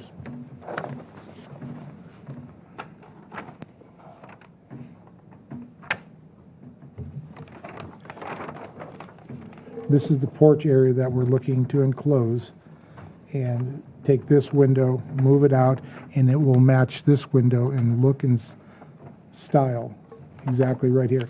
This window here is a double jalousie window where we're taking the fireplace, moving it around the corner. We're not touching any part of the garage whatsoever. The new floor plan will just expand the dining room, having this window once again replicate the window that is there current. The fireplace sat in the shaded area right here, moving around the corner. There is the larger window that's sitting right here they have these odd protrusions, like a shadow box type of thing, which was not part of this style of house, and we're just making it an oriel type window. On the exterior, once again, with the shape and the style of the house that we have here with these little mini hips at the top, we're trying to re-grab that information, put it back into the roof, having this little recess. It's not a vent, it's just a recess that's stuccoed. Why? Dovecote. Dovecote, exactly. And the biggest, these are the two largest elements that we're looking at here in the covered entry. There's details and details. Our windows and doors, once again, will be the windows that we're having. We have, well, 3 doors, a French door, but it's going to remain the same, and we're having 1 door that's a kitchen door, which just moves around the corner. Okay. Does that conclude your presentation? Yes. Okay. I will also read the summarization of the staff recommendation from Nicole Hernandez, the city urban historian. No historic structure site report is necessary at this time, as the alteration will replace elements to match the original in size, material, profile, exposure, detail relief, and dimension, and are designed to be compatible with the original features. The relocation of the chimney will alter the original appearance of the front facade, lowering the historic integrity of the house, but will still be compatible with the English vernacular style and the streetscape. Original windows should be restored, and new windows should be specifically noted to be wood and not clad windows in order to match the wood profiles of the original windows. Once details and profiles are provided on the proposed windows and porch posts, the project may not have a negative impact to the potential historic significance, as it meets the evaluation design guidelines. The project, therefore, may qualify for categorical exemption if the Commission agrees with the above evaluation and conclusion. Should the project significantly change, a historic structures report may be required. So I don't know if everybody got a chance to look at the details and make sure that they are consistent with what the urban historian is saying, but I hope so. All right, so that being said, I will open public comment. I have 1 speaker slip from Mr. Callum DeForest. Mr. DeForest. Oh, not having the opportunity to yet look at the facade, what you just mentioned about the historic look of the building, but I think the moving of the chimney would be a major alteration and change the streetscape. It's what the house looks like from the street is what's important, and changing the chimney, I think, or changing the location of the chimney would greatly diminish the historic integrity of this house. Thank you. Thank you, Mr. DeForest. I'll now close public comment and ask the Commission if they have any questions. Commissioner Drury, do you have any questions? I do not have any questions. Mahan? Yeah, is there any access to this, up into the attic? This what must be a sizable attic. Is there any access up into that? Other than the standard scuttle to go up in there. I see. There's no pull-down ladders, nothing like that. So, and I noticed that on the east elevation here, you're removing this little dormer over the shed. That's up for consideration because if the severity of the pitch would just get very close in conjunction with that, and I don't think that would look better to put that dormer sitting right on top of the peak of the roof right there. There's another dormer right there. But the question was, you are moving it. I'm looking to remove it, yes. Yeah. Okay. Thank you. Mr. Schellenberger, questions? No questions. Commissioner Murray, any questions? So how exactly are you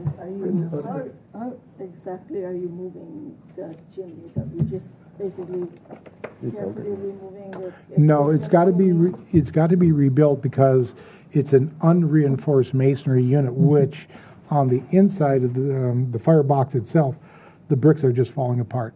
It's coming down. and close view along the sides, if it were there, right along the sides is starting to crack.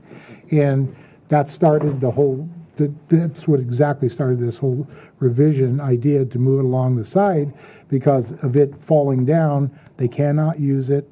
It's there right in the front of the house, and they want to redo the chimney as a reinforced masonry unit, not a synthetic or anything else. It's going to be built exactly as intended, originally intended, but around the corner. But it has to be brand new. They cannot physically pick it up and move it.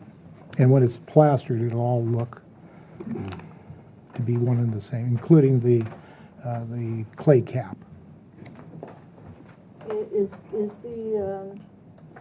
Is the chimney all the way down to the? Yes, it goes all the way to the ground.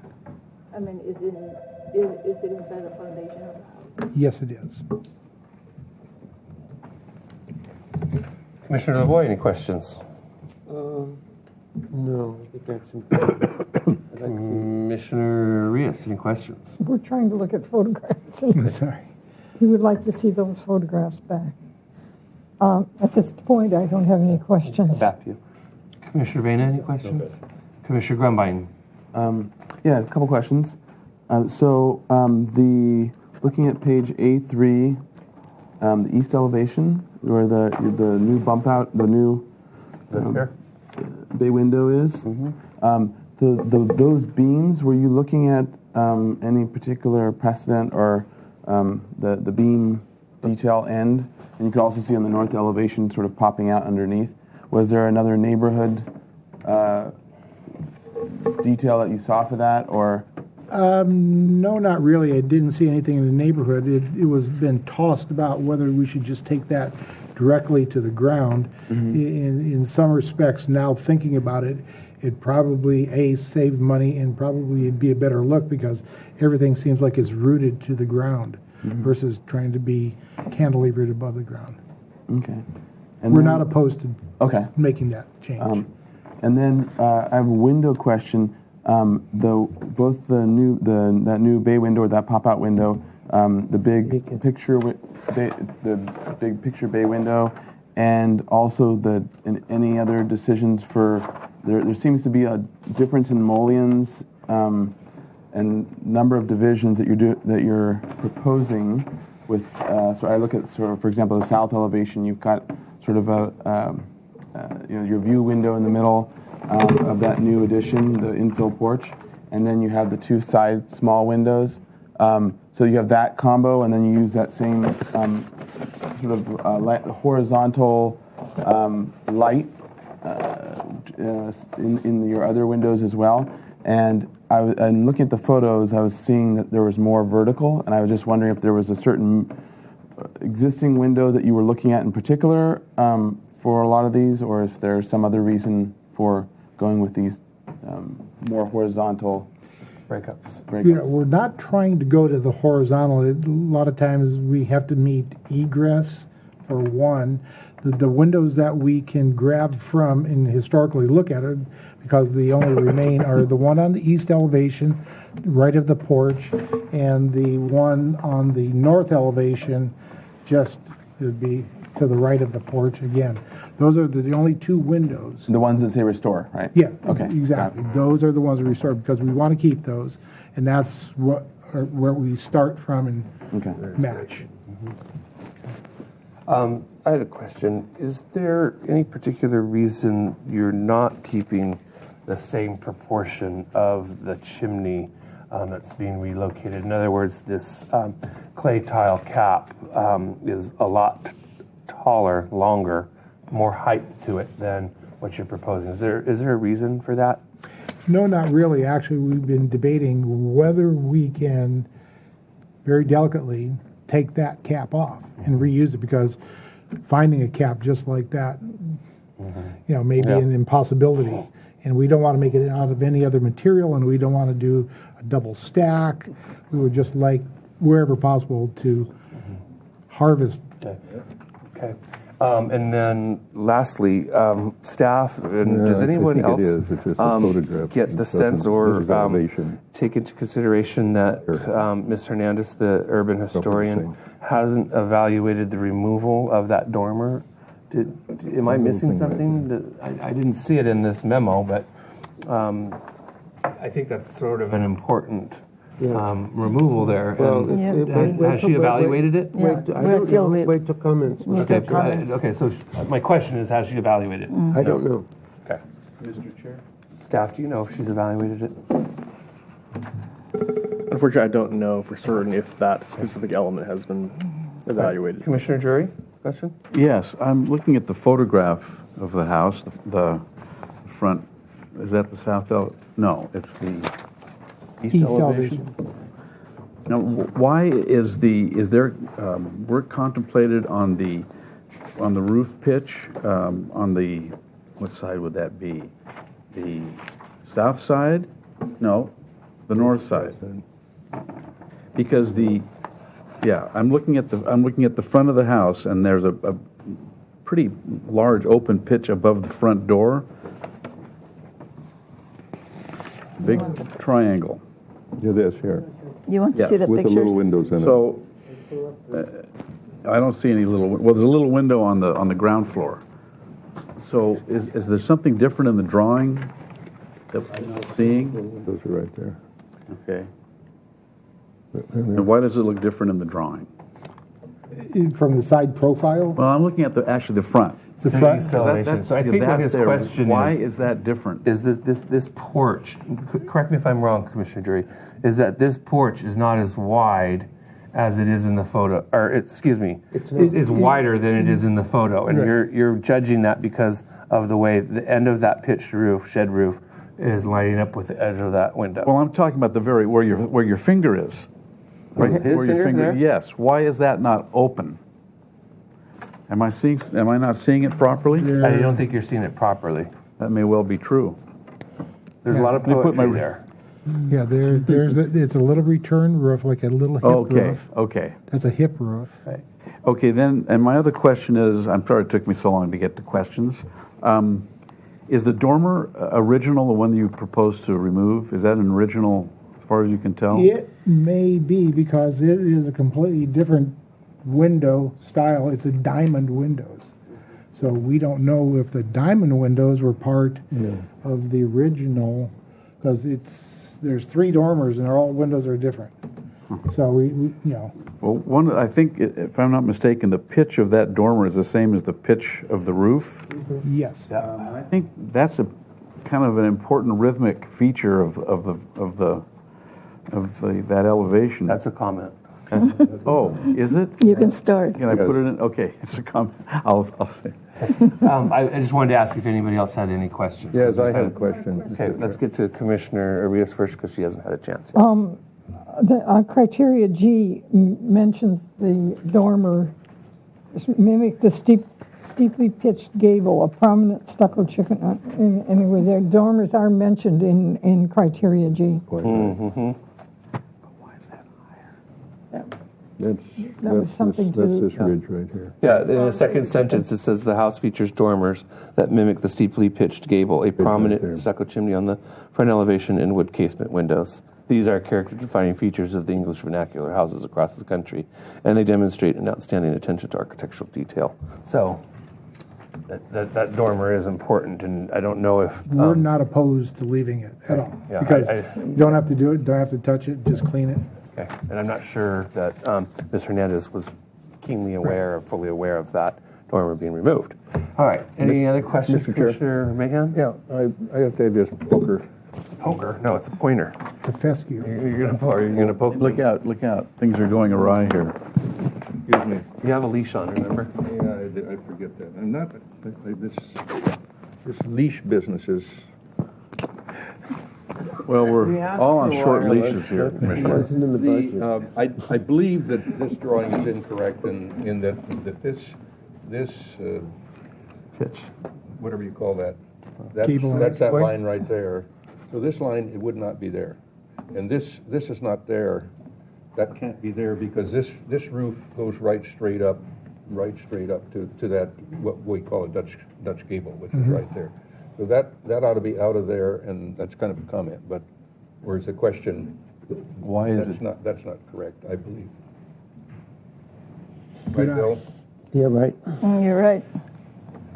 Thank you. Never said I was perfect. Any other questions? Anyone? Okay. Comments. We'll start with Commissioner Grumbine. Okay, the moving of the chimney, I could see being okay if everything else is, if all these other issues are addressed. I do think that the idea of the question that was asked and the idea of bringing it down would be a better solution with the new bay window. I do think the little dormer should be left if possible, or at least be looked at as a left item. I'm worried about the new beam and post and that porch as it currently stands, because I think that the rafter tail details and that porch detail, I think if you look at the photos, whoops. If you look at the existing rafter tails, there's actually, I think they're cut 3 different ways, or at least 2. Let's see. They're cut in a different cut than you're showing them in the 13. Yeah. So if you look at the little rafter tail popping out there, and it's a shallow pitch, so you'll see it more in the other pitches, but they cut it one way and then twice, and then if it's sloping down on the most of the roof, it looks like they've cut it this way to go straight up and down vertical, and then cut it back this way. Right. And then it also leaves the wall a little bit. So I think that between that and then whatever your post actual detail is, and perhaps you can look at some of your neighbors, unless you were planning on doing something with a bracket like this, or I guess that's more of a question. But I think the detail of the porch is I'm not satisfied with yet that it has been resolved and worked out. And it would be good to look, I think, have both the precedent from here or neighbors as a way of solving it. What else? Oh, the windows. So the windows, in looking at the pictures of the ones that you said restore, it looks like they actually are vertical lights. They have a center mullion, Right. and it actually makes it very vertical. And I think that's a very typical part of the Tudor style, to have your mullions actually go more vertical. And in Santa Barbara, we tend to have the more horizontal, but the Tudors usually, or English, tend to have the more vertical. So I think that the mullions and the windows need to be revised. But it's good that you're restoring the 2 that you're indicating. And then those are all in all. And then, yeah, those are all majority of the detail comments. Okay. Okay, Commissioner Vena, no comments. Commissioner Rios? I would like very much to see the cap restored I on the would too. chimney, and I would also like to see the dormer left. And the other thing that I think would be very important is to have a photographic archives. I'm running out of words.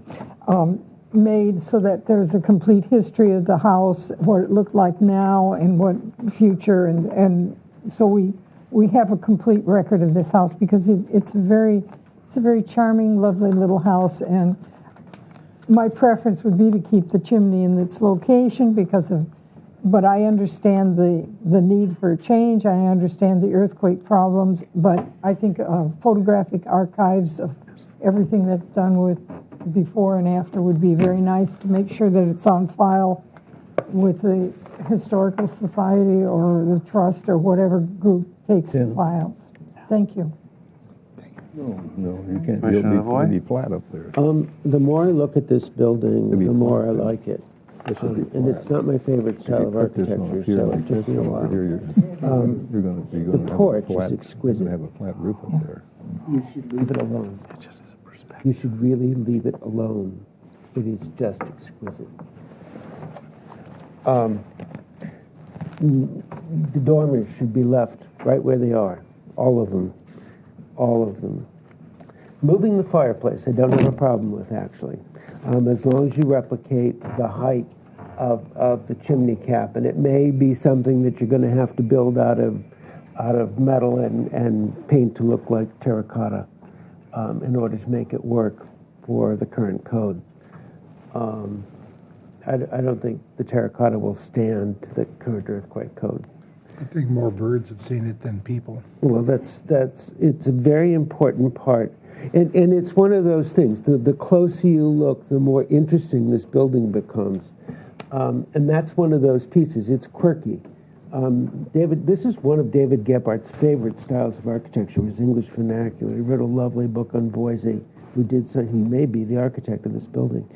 But they're quirky, and that's what he loved about them. So things like changing the little window to the left of the fireplace, that should stay a small square window, just the same proportions as it was originally, even if you move the fireplace away. I think that the original configuration with the shed roof of the big window should be replicated if you want to move it. Just replicate that. You can box it out if you want to, but it should be a boxed out window as opposed to corbelling something that would have gone to the ground. I mean, if you're going to corbel it out, then corbel it out at the bottom of the window. So it's like more like a bay window. Okay.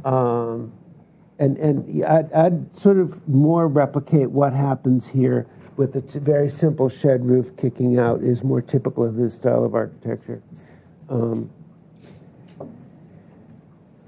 Leave the porch alone, please. And on the south elevation, the infill, I sort of don't have a problem with it, but I wish it was more interesting. There are examples in San Roque of where this is recessed, and quite often it's a porch, and some of them have been enclosed, and those are really kind of sweet. It's little things like the hip that goes to the fireplace is raised on the existing one. It's way up higher than it needs to be, and there were vertical sides to it. It's quirky things like that that make these wonderful. Otherwise, replacing all the windows is a good effort. Thank you. And actually, the more horizontal mullions, I'd have to check in this style, but they're very 1930s. They could be, but the two ones that he has as restore are vertical. Are more vertical. Yeah, they so have that the center probably mullion. the That's what I thought at first as well. Yeah. They could have mixed it, but yeah. Commissioner Murray, any additional or different comments? Yes, I have additional comments. First of all, I want to thank the applicants and the owners for putting on the potential list. And I walked this neighborhood many times, but today I did a lot. And so I don't think I could support moving this chimney. This is the character-defining features. If you walk around, all around that area, even including Alamar, this is what you see. You will see the prominence of these chimneys. This house and the next door house towards the mountain are the only two that have them in front. All the rest are on the sides, and you go around. And this is the only one you will see of this style, of this expression. Next door neighbor is a little different, and it fits that house. Anyway, so when you walk around, this is like the jewel of the crown as far as this expression is concerned. If you move it, to me, it will just take away the highest value of this house. If you move it over here to the south side, it's going to crowd into the view to this beautiful detached garage that has just really a jewel. If you walk around the court and all around to the other side, you'll see larger buildings, also with prominent chimneys either on the side or in the center, but only 2 of these have this style. And I don't know what that S means, but that is the signature of this building. Probably the name of the original. And I think if you move that chimney, it will destroy the integrity of this house as a structure of merit, I think. Because, I mean, there are enough, all the commissioners talking about all these different roof pitch and all that. If you guys don't believe me, you should walk that neighborhood. It is something else. Each one of them is expressed differently, but I would say this one is the jewel. It's the setback from the street is different. The others are closer. They've been changed, and so I just cannot support moving that. So that's my only comment. Otherwise, I support everything they're doing, changing the windows and all what other commissioners are saying. But anyway, that's it. Mr. Schallenberger. Can we have the photos on the eggplant folder there? I think that's the elevations, isn't it? Yeah. And I don't know what the S means. I would like to find out. It's a typical. The other one has the F or something. It's the initial of the person that built the building, usually the original owner. Last name initial, right? Wow. Well, with the fireplace, it might be just I'm grabbing as many bricks as I can so they don't fall over. I mean, it's a common earthquake brace. There's a That or the Schallenberger has the floor. Pointer, please. Zoom in. I also Zoom would, in, please. I also would like to thank the applicant. For actually, I have a question. Is part of the scope of work just a general exterior rehab of, rafter tails and the plaster repairs and Plaster painting repair isn't all that bad above the screed line. The screed line and lower, needs help. Yeah, it looked like some of these Yeah, photos. definitely needs help there. The rafter tails are in, But that's all part of the scope of work is to, Right, to sort of clean all clean that- all all this the- up yeah. and take all these Yes. boxes and conduits and all of that type of stuff and make this facade look like yes. its original condition. Yes. That's great. Well, that makes.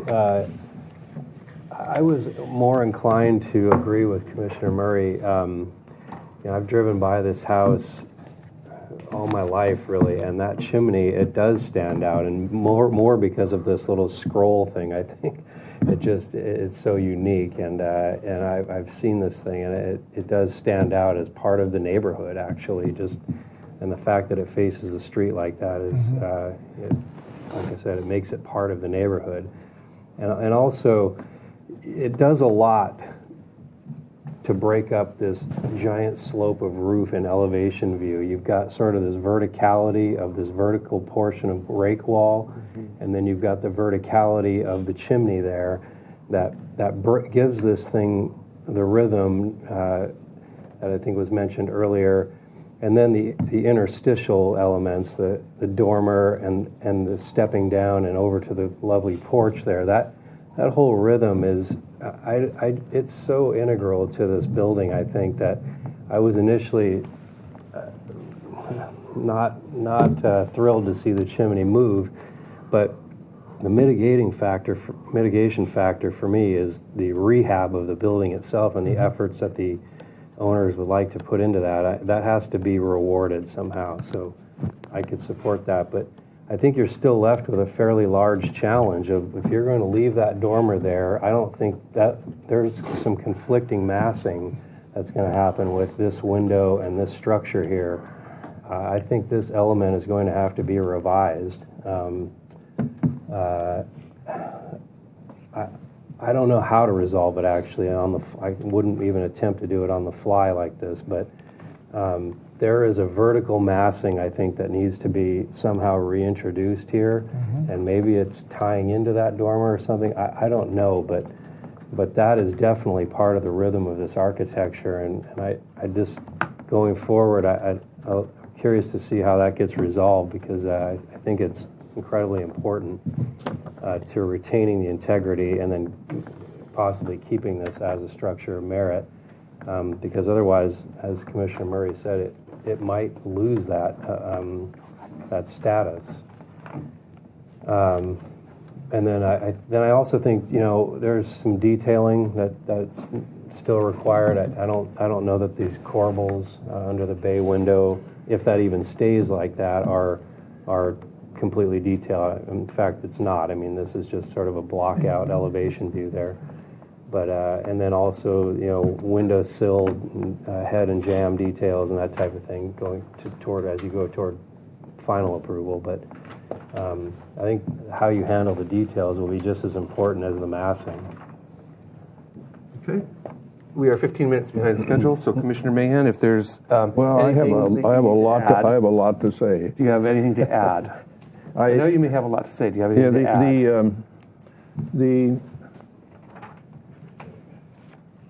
add?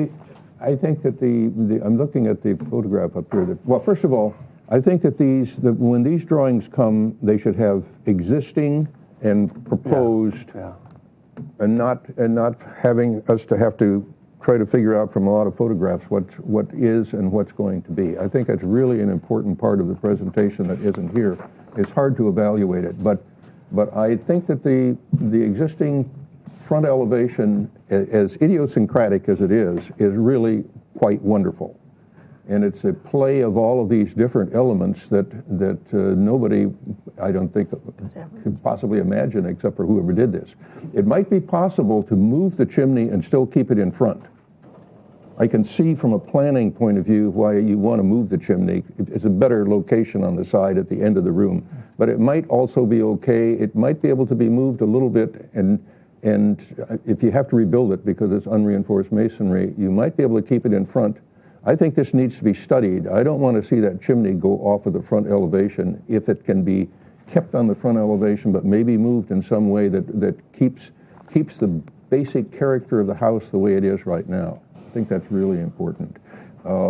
If the chimney does have to go around to the side, I think that this element that you're proposing here is not right in its proportions. It just doesn't work with the idiosyncratic nature of the house.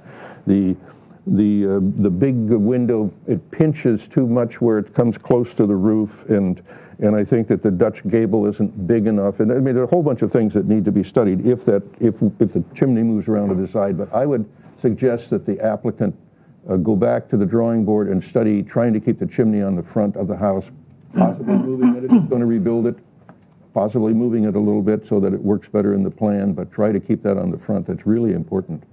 And that's what I have to add.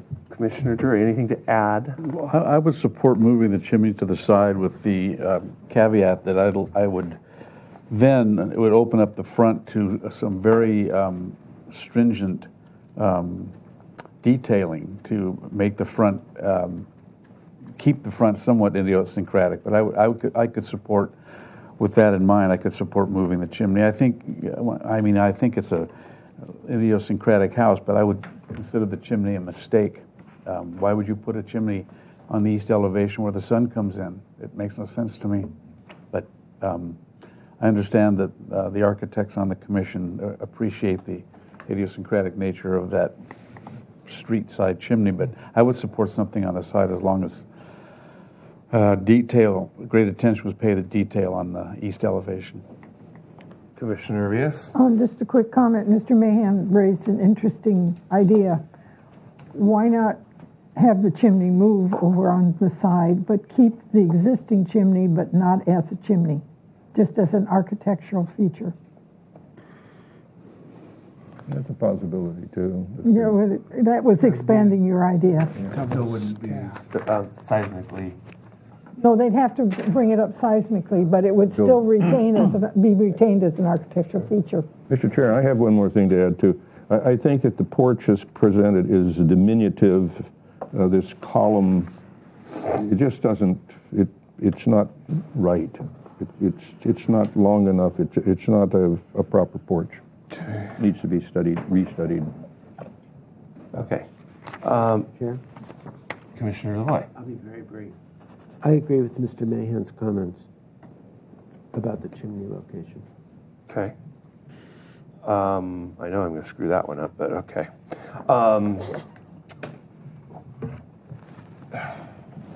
Does the commission want to take a straw vote on the? There's too many variables though on the chimney, so I'm going to just try to summarize what I heard.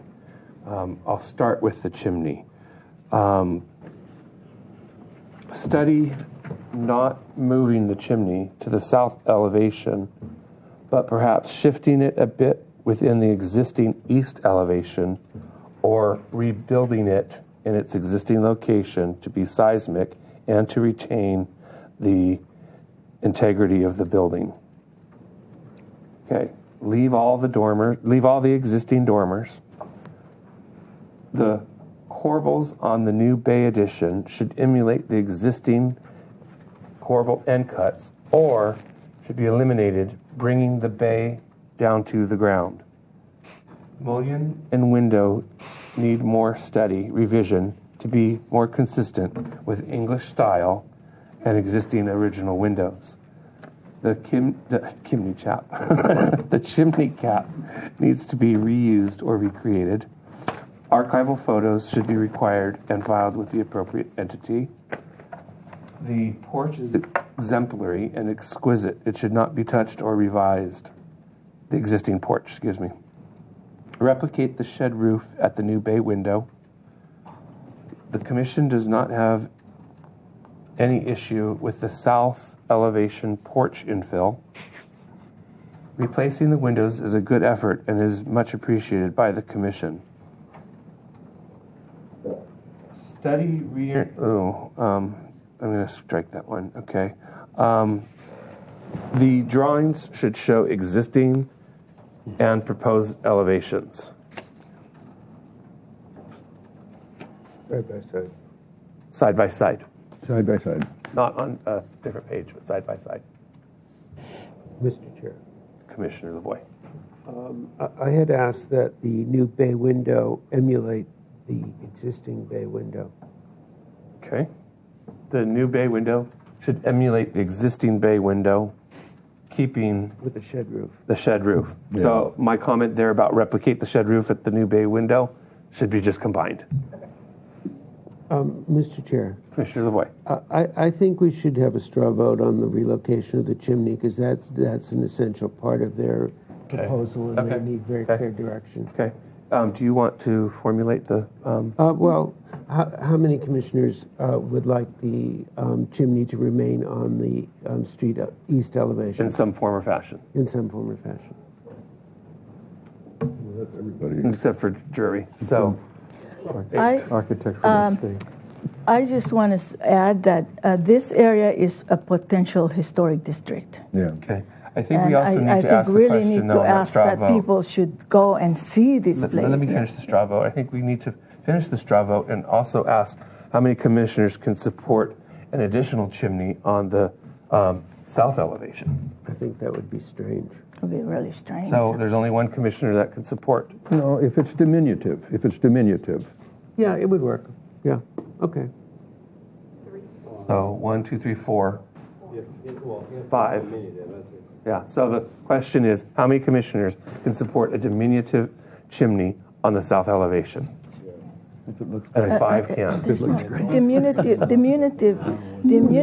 is not the character of this neighborhood with chimneys. It can't be because of It cannot be. the chimney height. The height and the whole thing. I mean, It's got to be as big. you are changing a historic character of same this size. area. Okay, so There's nothing diminutive about it. I think that would straw just vote be strike altogether. off. And I guess Yes. the only strike way it that hard. this is going to be approvable is if the chimney stays on the east elevation.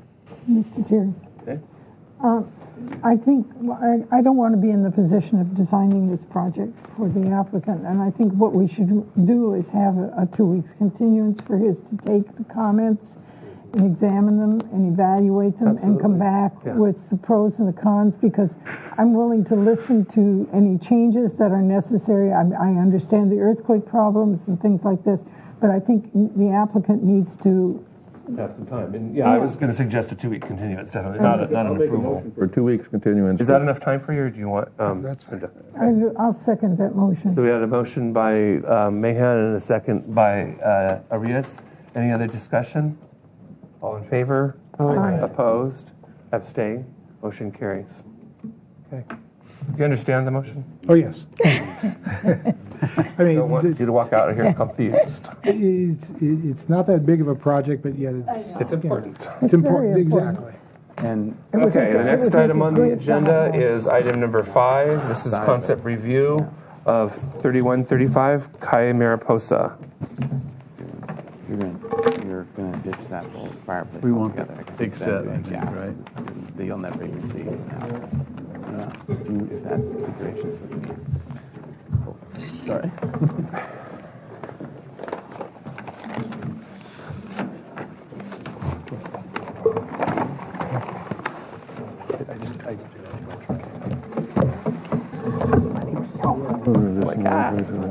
You know how that is sometimes, I'm sure.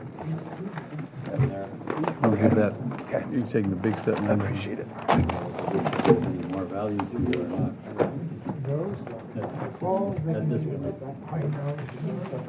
I don't want to sit next to you. Have a seat, Bill.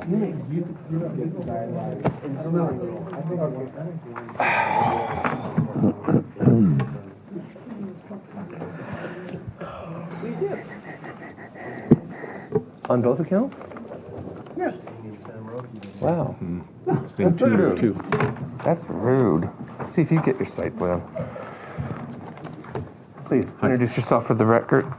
Since this is a new item, I better actually read the description. This is a proposal for additions and alterations to an existing 1,090 square foot, 96 square foot, one-story single-family residence with a detached 15 square foot two-car garage. The project includes a 272 square foot second floor addition and 4 new roof dormers at an existing and expanded attic space, 110 square feet of ground floor additions for a potting shed and outdoor storage, and permitting 159 square feet of as-built additions at the rear of the garage.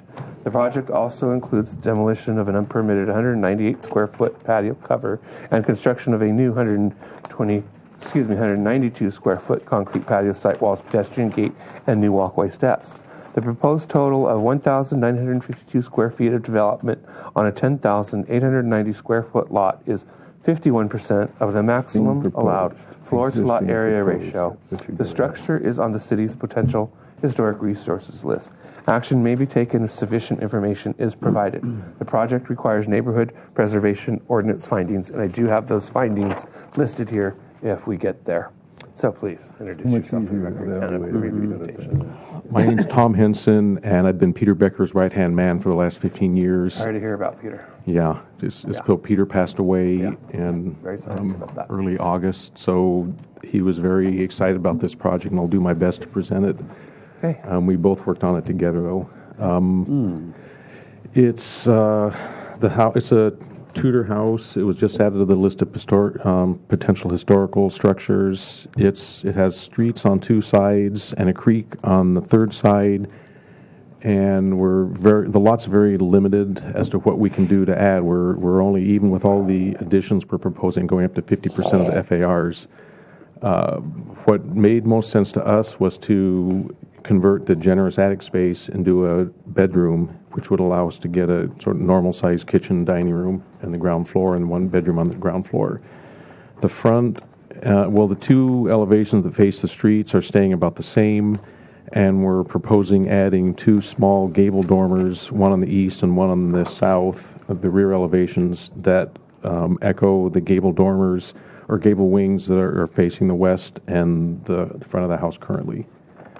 All materials are to match existing exactly. There is some restoration work going on. A lot of the windows had damage. In the end, we want it to look as if the house could have been built this way in the beginning. In the 30s or 40s, the current owners, whose grandfather owned the house, built this shed behind the garage, and we're getting an as-built permit for that. And an existing patio was built without a permit, and we're demolishing that and then replacing it with the patio attached to the side of a continuation of the shed on the back side of the garage. And we're adding more openings to the exterior because the house is pretty landlocked now, and that's generally the plan. Show the elevations.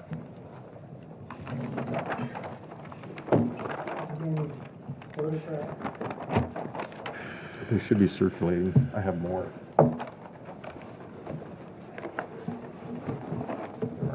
not enough. So the front, we have existing over proposed. This is the existing front elevation. In the proposed, we're adding a small dormer to let light into the stair hall, but other than that, everything's staying. Okay. Thank you for bringing existing and proposed side by side. Yeah. On the east, this window's been reworked in the past. It doesn't have a sash, and all the other windows in the house have a sash. So what we're proposing to do is salvage the sashes in this window and move them over into the dining room and build a new window that matches the other windows like this window with the sash, and then add French doors in the end of the living room to let access, to allow access into the yard.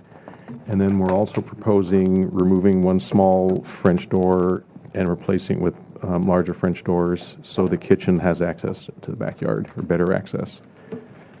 So the front of the existing elevation is gables on hip, and we're proposing a gable dormer on the side and a gable dormer on the back.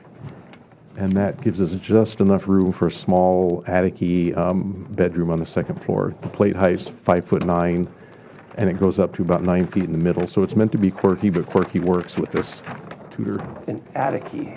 Yeah. Opposed to And an achy. the garage is not as historically important, but this is a patio we're proposing to build to take the place of the patio that was taken away. We're also adding a sort of English country wood potting shed, and then an open patio next to that. And all that's added to the side of the garage that's already there and the studio that's already there. And that's the proposal. Okay. We'll open public comment. I have one speaker slip from Mr. DeForest. Mr. DeForest. No. It would be interesting to see what the house, if there were any historic photographs of what the house originally looked like. It probably hasn't changed very much if it's been in the same family. And I wonder what its relationship is to the house we just saw previously. This one isn't quite as over the top quirky as the house we saw previously. Information of when it was built would be of interest, especially if it's going to be a historic structure of merit, if it qualifies for that. So I commend the new design, and I'm very sorry about the death of Mr. Becker. Thank you. Okay, I'll close public comment and ask the Commission if they have any questions. Commissioner Drury, you have any questions? I do not have any questions. Commissioner Mahan? No. Commissioner Schallenberger? Couple quick. Did you mention the water heater enclosure? We're getting rid of it, and we're putting on demand in the tall crawl space. Okay. And on the roof plan, the south, I didn't get a chance to look at this in elevation view yet, but the dormer to the south, this portion here where there's just this little sliver, did you study bringing that to the ridge at all, or how did that develop? We feel it looks better if it comes down from the ridge a little bit. So you see the ridge, and then it's another piece coming off of that. Okay. And any improvements to the garage? None. Not want to replace that unfortunate door that. That could happen, but we don't want to, we want to save the budget for the house, and then if we can. Okay. Landscaping's also coming too. Right. Commissioner Lavoie, any questions? Why did you not Dutch in the gables? And you did the one and not the others? I'm sorry? Dutch gable, the dormers. You did the one on the front and not the one on the back and sides? The one on the front's just a hip, and it looked the best with the house. And the sides, two things we needed. We're desperate for height, Okay. and we're desperate for window height. I mean, with a 5'9" plate, if we had a hip in the back, you'd have to duck to look out the window. And then we thought that all the more major wings, leaving the existing massing, were gables. So that's why we tried it both ways, and we thought it looked better with gables to continue the gable. Good. No, that's fine. Thank you. Commissioner Hughes, no questions. Commissioner Vena, any questions? Commissioner Grunbein, any questions? For once, I have no questions. Commissioner Drury, comment.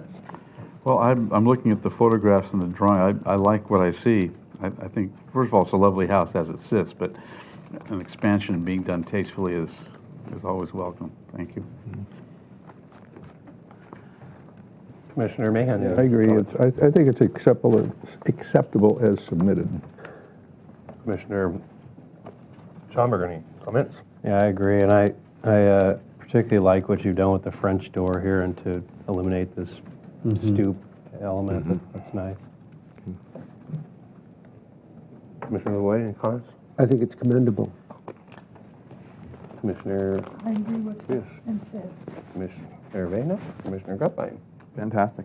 Okay. I especially appreciate the fact that you really are trying to work with the roof of the existing house, and that really doesn't create these competing masses. So I think it's been Okay, action may be taken on this if sufficient information is provided, and I do have the neighborhood preservation ordinance findings if somebody wants to make a motion. Mr. Chair, before we make a motion, may I ask a technical question? Sure. It happened in the previous applicant's drawings as well. So when I look at the photograph, top photograph, and I look at the existing north elevation, why is that roof so much higher than the gable? Because of the parallax view. Yeah. That's what the it is. angle. Perspective. Yeah. You're sitting, you're looking at it from the ground. Sure, It's you actually- understand perspective. Okay. because I'm not an architect, so it was really disconcerting to me. I'm going, well, it just That's why doesn't go 3D there. That's why we asked for 3D models. Just okay, thank you. Mr. Chair, Yes, Commissioner Lavoie. I'd like to make a motion for project design approval.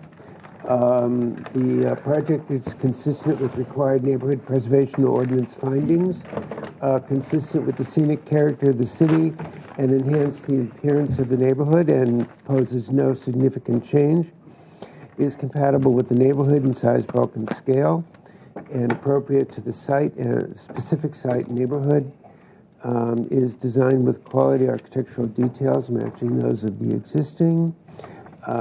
Public health, safety, and welfare are appropriately protected and preserved, along with the preservation and reuse of a resource, and complies with the good neighbor guidelines regarding privacy, landscaping, noise, and lighting. You aren't going to make that much noise, I hope. And I would refer the final working drawings to the consent calendar. I'll second the motion and ask the maker of the motion to accept our congratulations and appreciations to the owners for their stewardship. Yes, please. Okay. And commend the architect for a job well done. All right. Under discussion, any discussion? We had a motion by Lavoie and a second by Arias, sorry. Any discussion? All in favor? Aye. Opposed? Abstained? Okay. Motion carries. Thank you. This decision is appealable to the City Council within 10 days of today's date. And meeting adjourned.